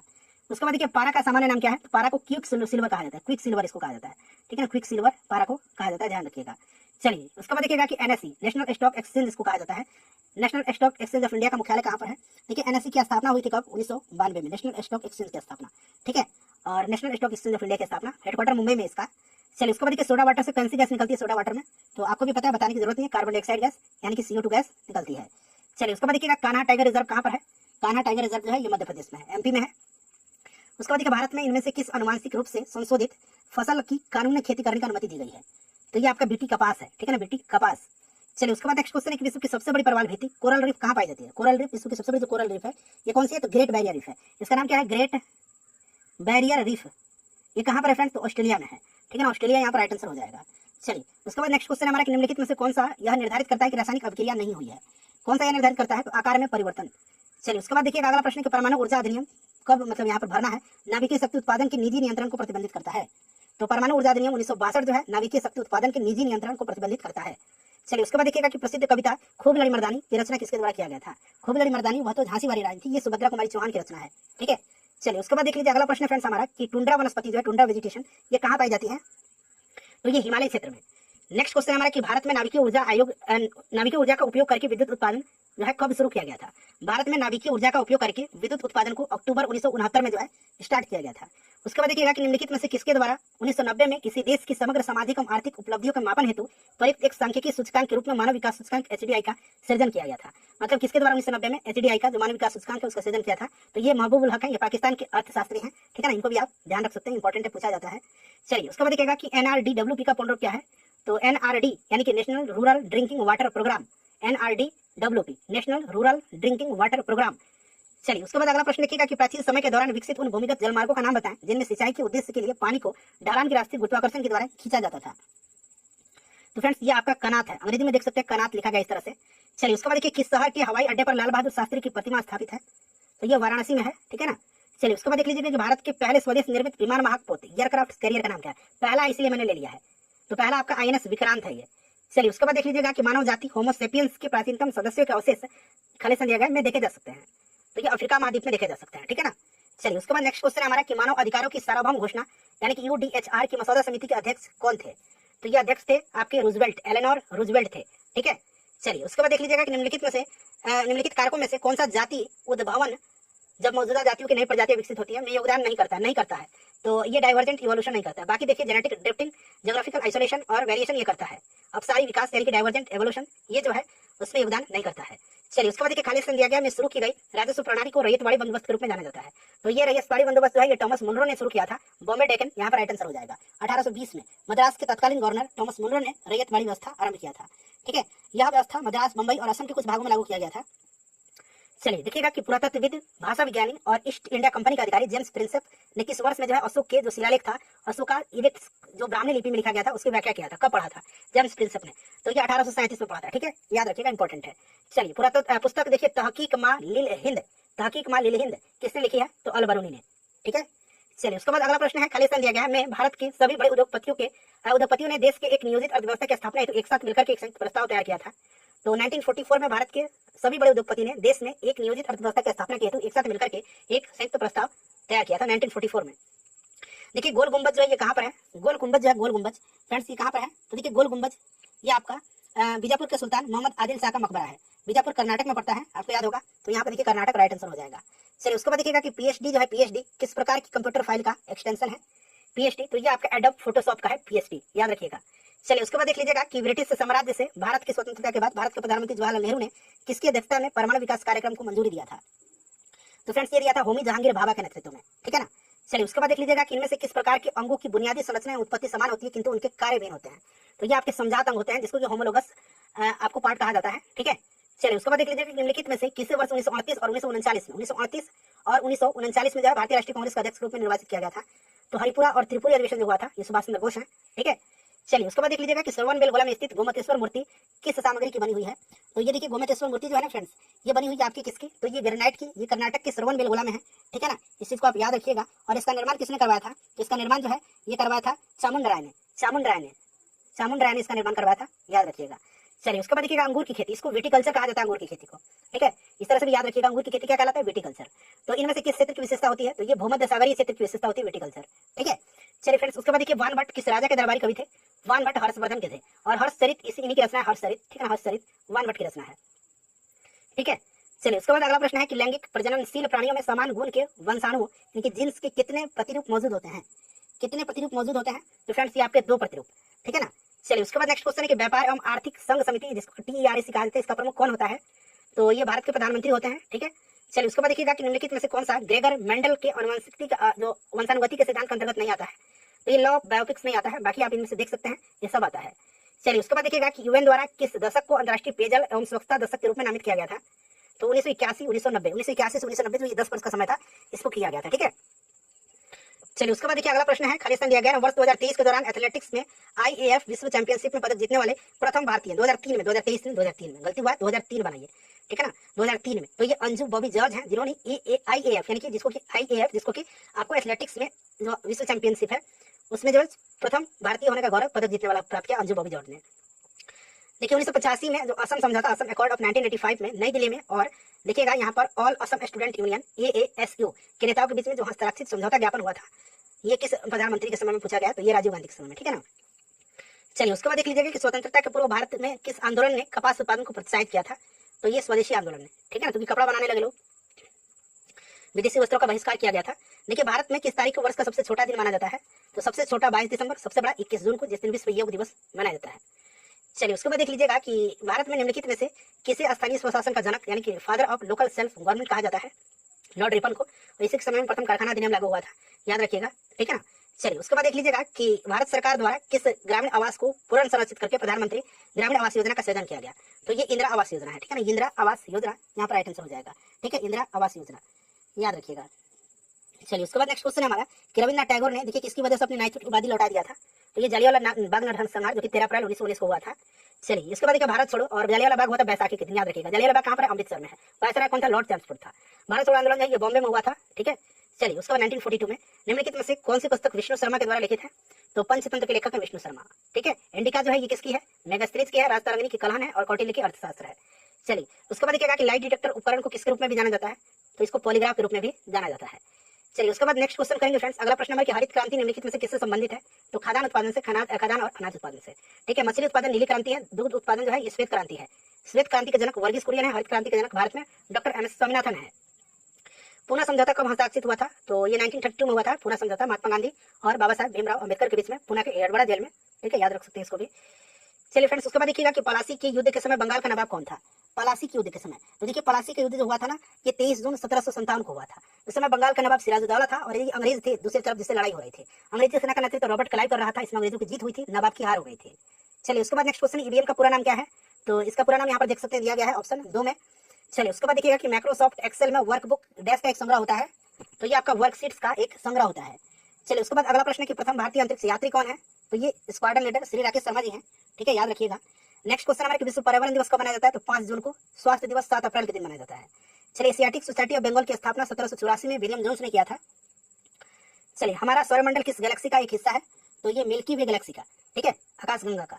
नेक्स्ट क्वेश्चन हमारा कि रायसीना हिल्स कहाँ पर है? तो रायसीना डायलॉग भी होता है, रायसीना हिल्स दिल्ली में है और यह राष्ट्रपति भवन वाले स्थान पर स्थित है। चलिए उसके बाद देखिएगा कि थायरॉक्सिन के संश्लेषण के लिए कौन सा तत्व आवश्यक है? तो थायरॉक्सिन के संश्लेषण के लिए आयोडीन आवश्यक होता है। आयोडीन की कमी से घेंगा रोग होता है, ग्वाइटर। प्रोटियम में कितने न्यूट्रॉन होते हैं? प्रोटियम में न्यूट्रॉन नहीं होते हैं, ठीक है, प्रोटियम। उसके बाद होता है आपका एक ड्यूटेरियम और एक ट्राइटियम, ठीक है ना, 0 1 2, याद रखिएगा। चलिए ये समस्थानिक है आपके किसके? हाइड्रोजन के। गुप्त साम्राज्य के निम्नलिखित राजाओं में से कौन एक अच्छा वीणावादक था? तो ये समुद्रगुप्त के सिक्का पर जो है ना उसको वीणा बजाते हुए दिखाया गया है। और समुद्रगुप्त के दरबारी कवि जो थे ये हरिसेन थे, जिन्होंने हरिसेन प्रयाग प्रशस्ति की रचना किया हरिसेन ने। चलिए उसके बाद नेक्स्ट क्वेश्चन है इकोलॉजी शब्द किसने गढ़ा है? तो इकोलॉजी शब्द को अर्नेस्ट हैकल ने गढ़ा है, ठीक है ना, अर्नेस्ट हैकल ने।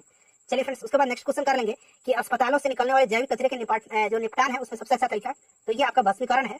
नेक्स्ट क्वेश्चन है हमारा कि काजीरंगा राष्ट्रीय उद्यान से होकर गुजरने वाले किस राष्ट्रीय राजमार्ग की सीमा उद्घाटन के समय सीमा उद्यान के वन्य जीवों के लिए मुख्य खतरा बनी हुई है? मतलब कौन सा जो है ये राष्ट्रीय उद्यान से होकर के, काजीरंगा राष्ट्रीय उद्यान से होकर गुजरने वाला राष्ट्रीय राजमार्ग की सीमा उद्यान के वन्य जीवों के लिए मुख्य खतरा है? तो ये NH-37 है, ठीक है। चलिए सचिन तेंदुलकर ने अंतर्राष्ट्रीय क्रिकेट में अपना 100वां शतक किस देश के खिलाफ मारा था? तो ये बांग्लादेश के खिलाफ बनाया था, ये आपको भी याद होगा। चलिए फ्रेंड्स उसके बाद देखिएगा कि इनमें से किसने जो है अजमेर में 2.5 दिन का झोपड़ा का निर्माण करवाया था? और 2.5 दिन का झोपड़ा और कुव्वतुल इस्लाम मस्जिद का निर्माण, ये आपको पता है कुतुबुद्दीन ऐबक ने करवाया था, गुलाम वंश का संस्थापक था, ठीक है ना, जिसको लाख बख्श के नाम से भी जाना जाता था, लाख बख्श के नाम से, लाखों का दान करने वाला। चलिए उसके बाद नेक्स्ट क्वेश्चन हमारा कि वायु में मौजूद निम्नलिखित में से कौन सा तत्व चांदी की वस्तु को काला कर देता है जब वायु के संपर्क में जब ये आता है? तो ये काला कर देता है गंधक, ठीक है, सल्फर। चलिए उसके बाद देखिए यूनेस्को का मुख्यालय कहाँ पर है? तो फ्रांस के पेरिस शहर में यूनेस्को का हेडक्वार्टर। चलिए उसके बाद देखिएगा कि FAO के सोफिया 2020 डाटा के अनुसार कौन सा देश विश्व में सबसे बड़ा मत्स्य उत्पादक है? अच्छा ये भुला जाइए, अब 2024 वाला रिपोर्ट आप याद रखिएगा। FAO के सोफिया 2024 डाटा के अनुसार विश्व का सबसे बड़ा मछली उत्पादक अभी भी चाइना है, दूसरे स्थान पर इंडोनेशिया है, तीसरे स्थान पर कौन सा देश है? तो सबसे खास देश है अपना प्यारा भारत, 3rd पोजीशन पर है, इसे आप जरूर याद रख लीजिएगा। चलिए इनमें से किसे grand old man of India के नाम से जाना जाता है? तो दादा भाई नौरोजी को जाना जाता है, ठीक है ना, poverty and un British rule in India इन्हीं की पुस्तक है, याद रखिएगा। चलिए उसके बाद देखिए टेलीफोन का आविष्कार किसने किया था? तो ये पूछा गया कब किया गया था? तो 1876 में, और ये ग्राहम बेल ने किया था, अलेक्जेंडर ग्राहम बेल ने। चलिए कंप्यूटर के एक मेनू में डैश की लिस्ट होती है, तो कमांड्स की लिस्ट होती है, ठीक है ना, कमांड्स की। अगला प्रश्न देखिएगा, नेक्स्ट क्वेश्चन है कि सीधी कार्रवाई दिवस यानी कि डायरेक्ट एक्शन डे की घोषणा कब किया गया था? मतलब किसके द्वारा किया गया था? बताइए राइट आंसर क्या हो जाएगा? तो डायरेक्ट एक्शन डे जो है ये घोषणा किया था मोहम्मद अली जिन्ना ने, ठीक है ना, डायरेक्ट एक्शन डे की घोषणा किया था मोहम्मद अली जिन्ना ने। इस चीज को आप याद रखिएगा, यहाँ पर दिया भी गया है, प्रत्यक्ष कार्रवाई दिवस को कहा जाता है, सीधी कार्रवाई दिवस भी इसको कहा जाता है, ठीक है ना। ये मुस्लिम लीग के नेताओं के द्वारा मनाया गया था प्रत्यक्ष कार्रवाई दिवस, ठीक है, 16 अगस्त 1946 को, याद रखिएगा, ठीक है। चलिए उसके बाद देखिएगा एक अक्षांश का 1 डिग्री लगभग कितना किलोमीटर के बराबर होता है? तो ये 111 किलोमीटर के, ठीक है, और 2 देशांतरों के बीच में कितना मिनट का फर्क होता है? 4 मिनट का। चलिए उसके बाद नेक्स्ट क्वेश्चन है कि अंतर्राष्ट्रीय प्रकाश दिवस किस तिथि को मनाया जाता है? तो फ्रेंड्स ये 16 मई के दिन मनाया जाता है, 16 मई के दिन। तो फ्रेंड्स ये हमने लगभग 333 MCQ किया हुआ है कवर। लाइक कर दीजिए फ्रेंड्स और प्लीज इसको शेयर कर दीजिएगा, बहुत मेहनत किया हूँ आपके लिए।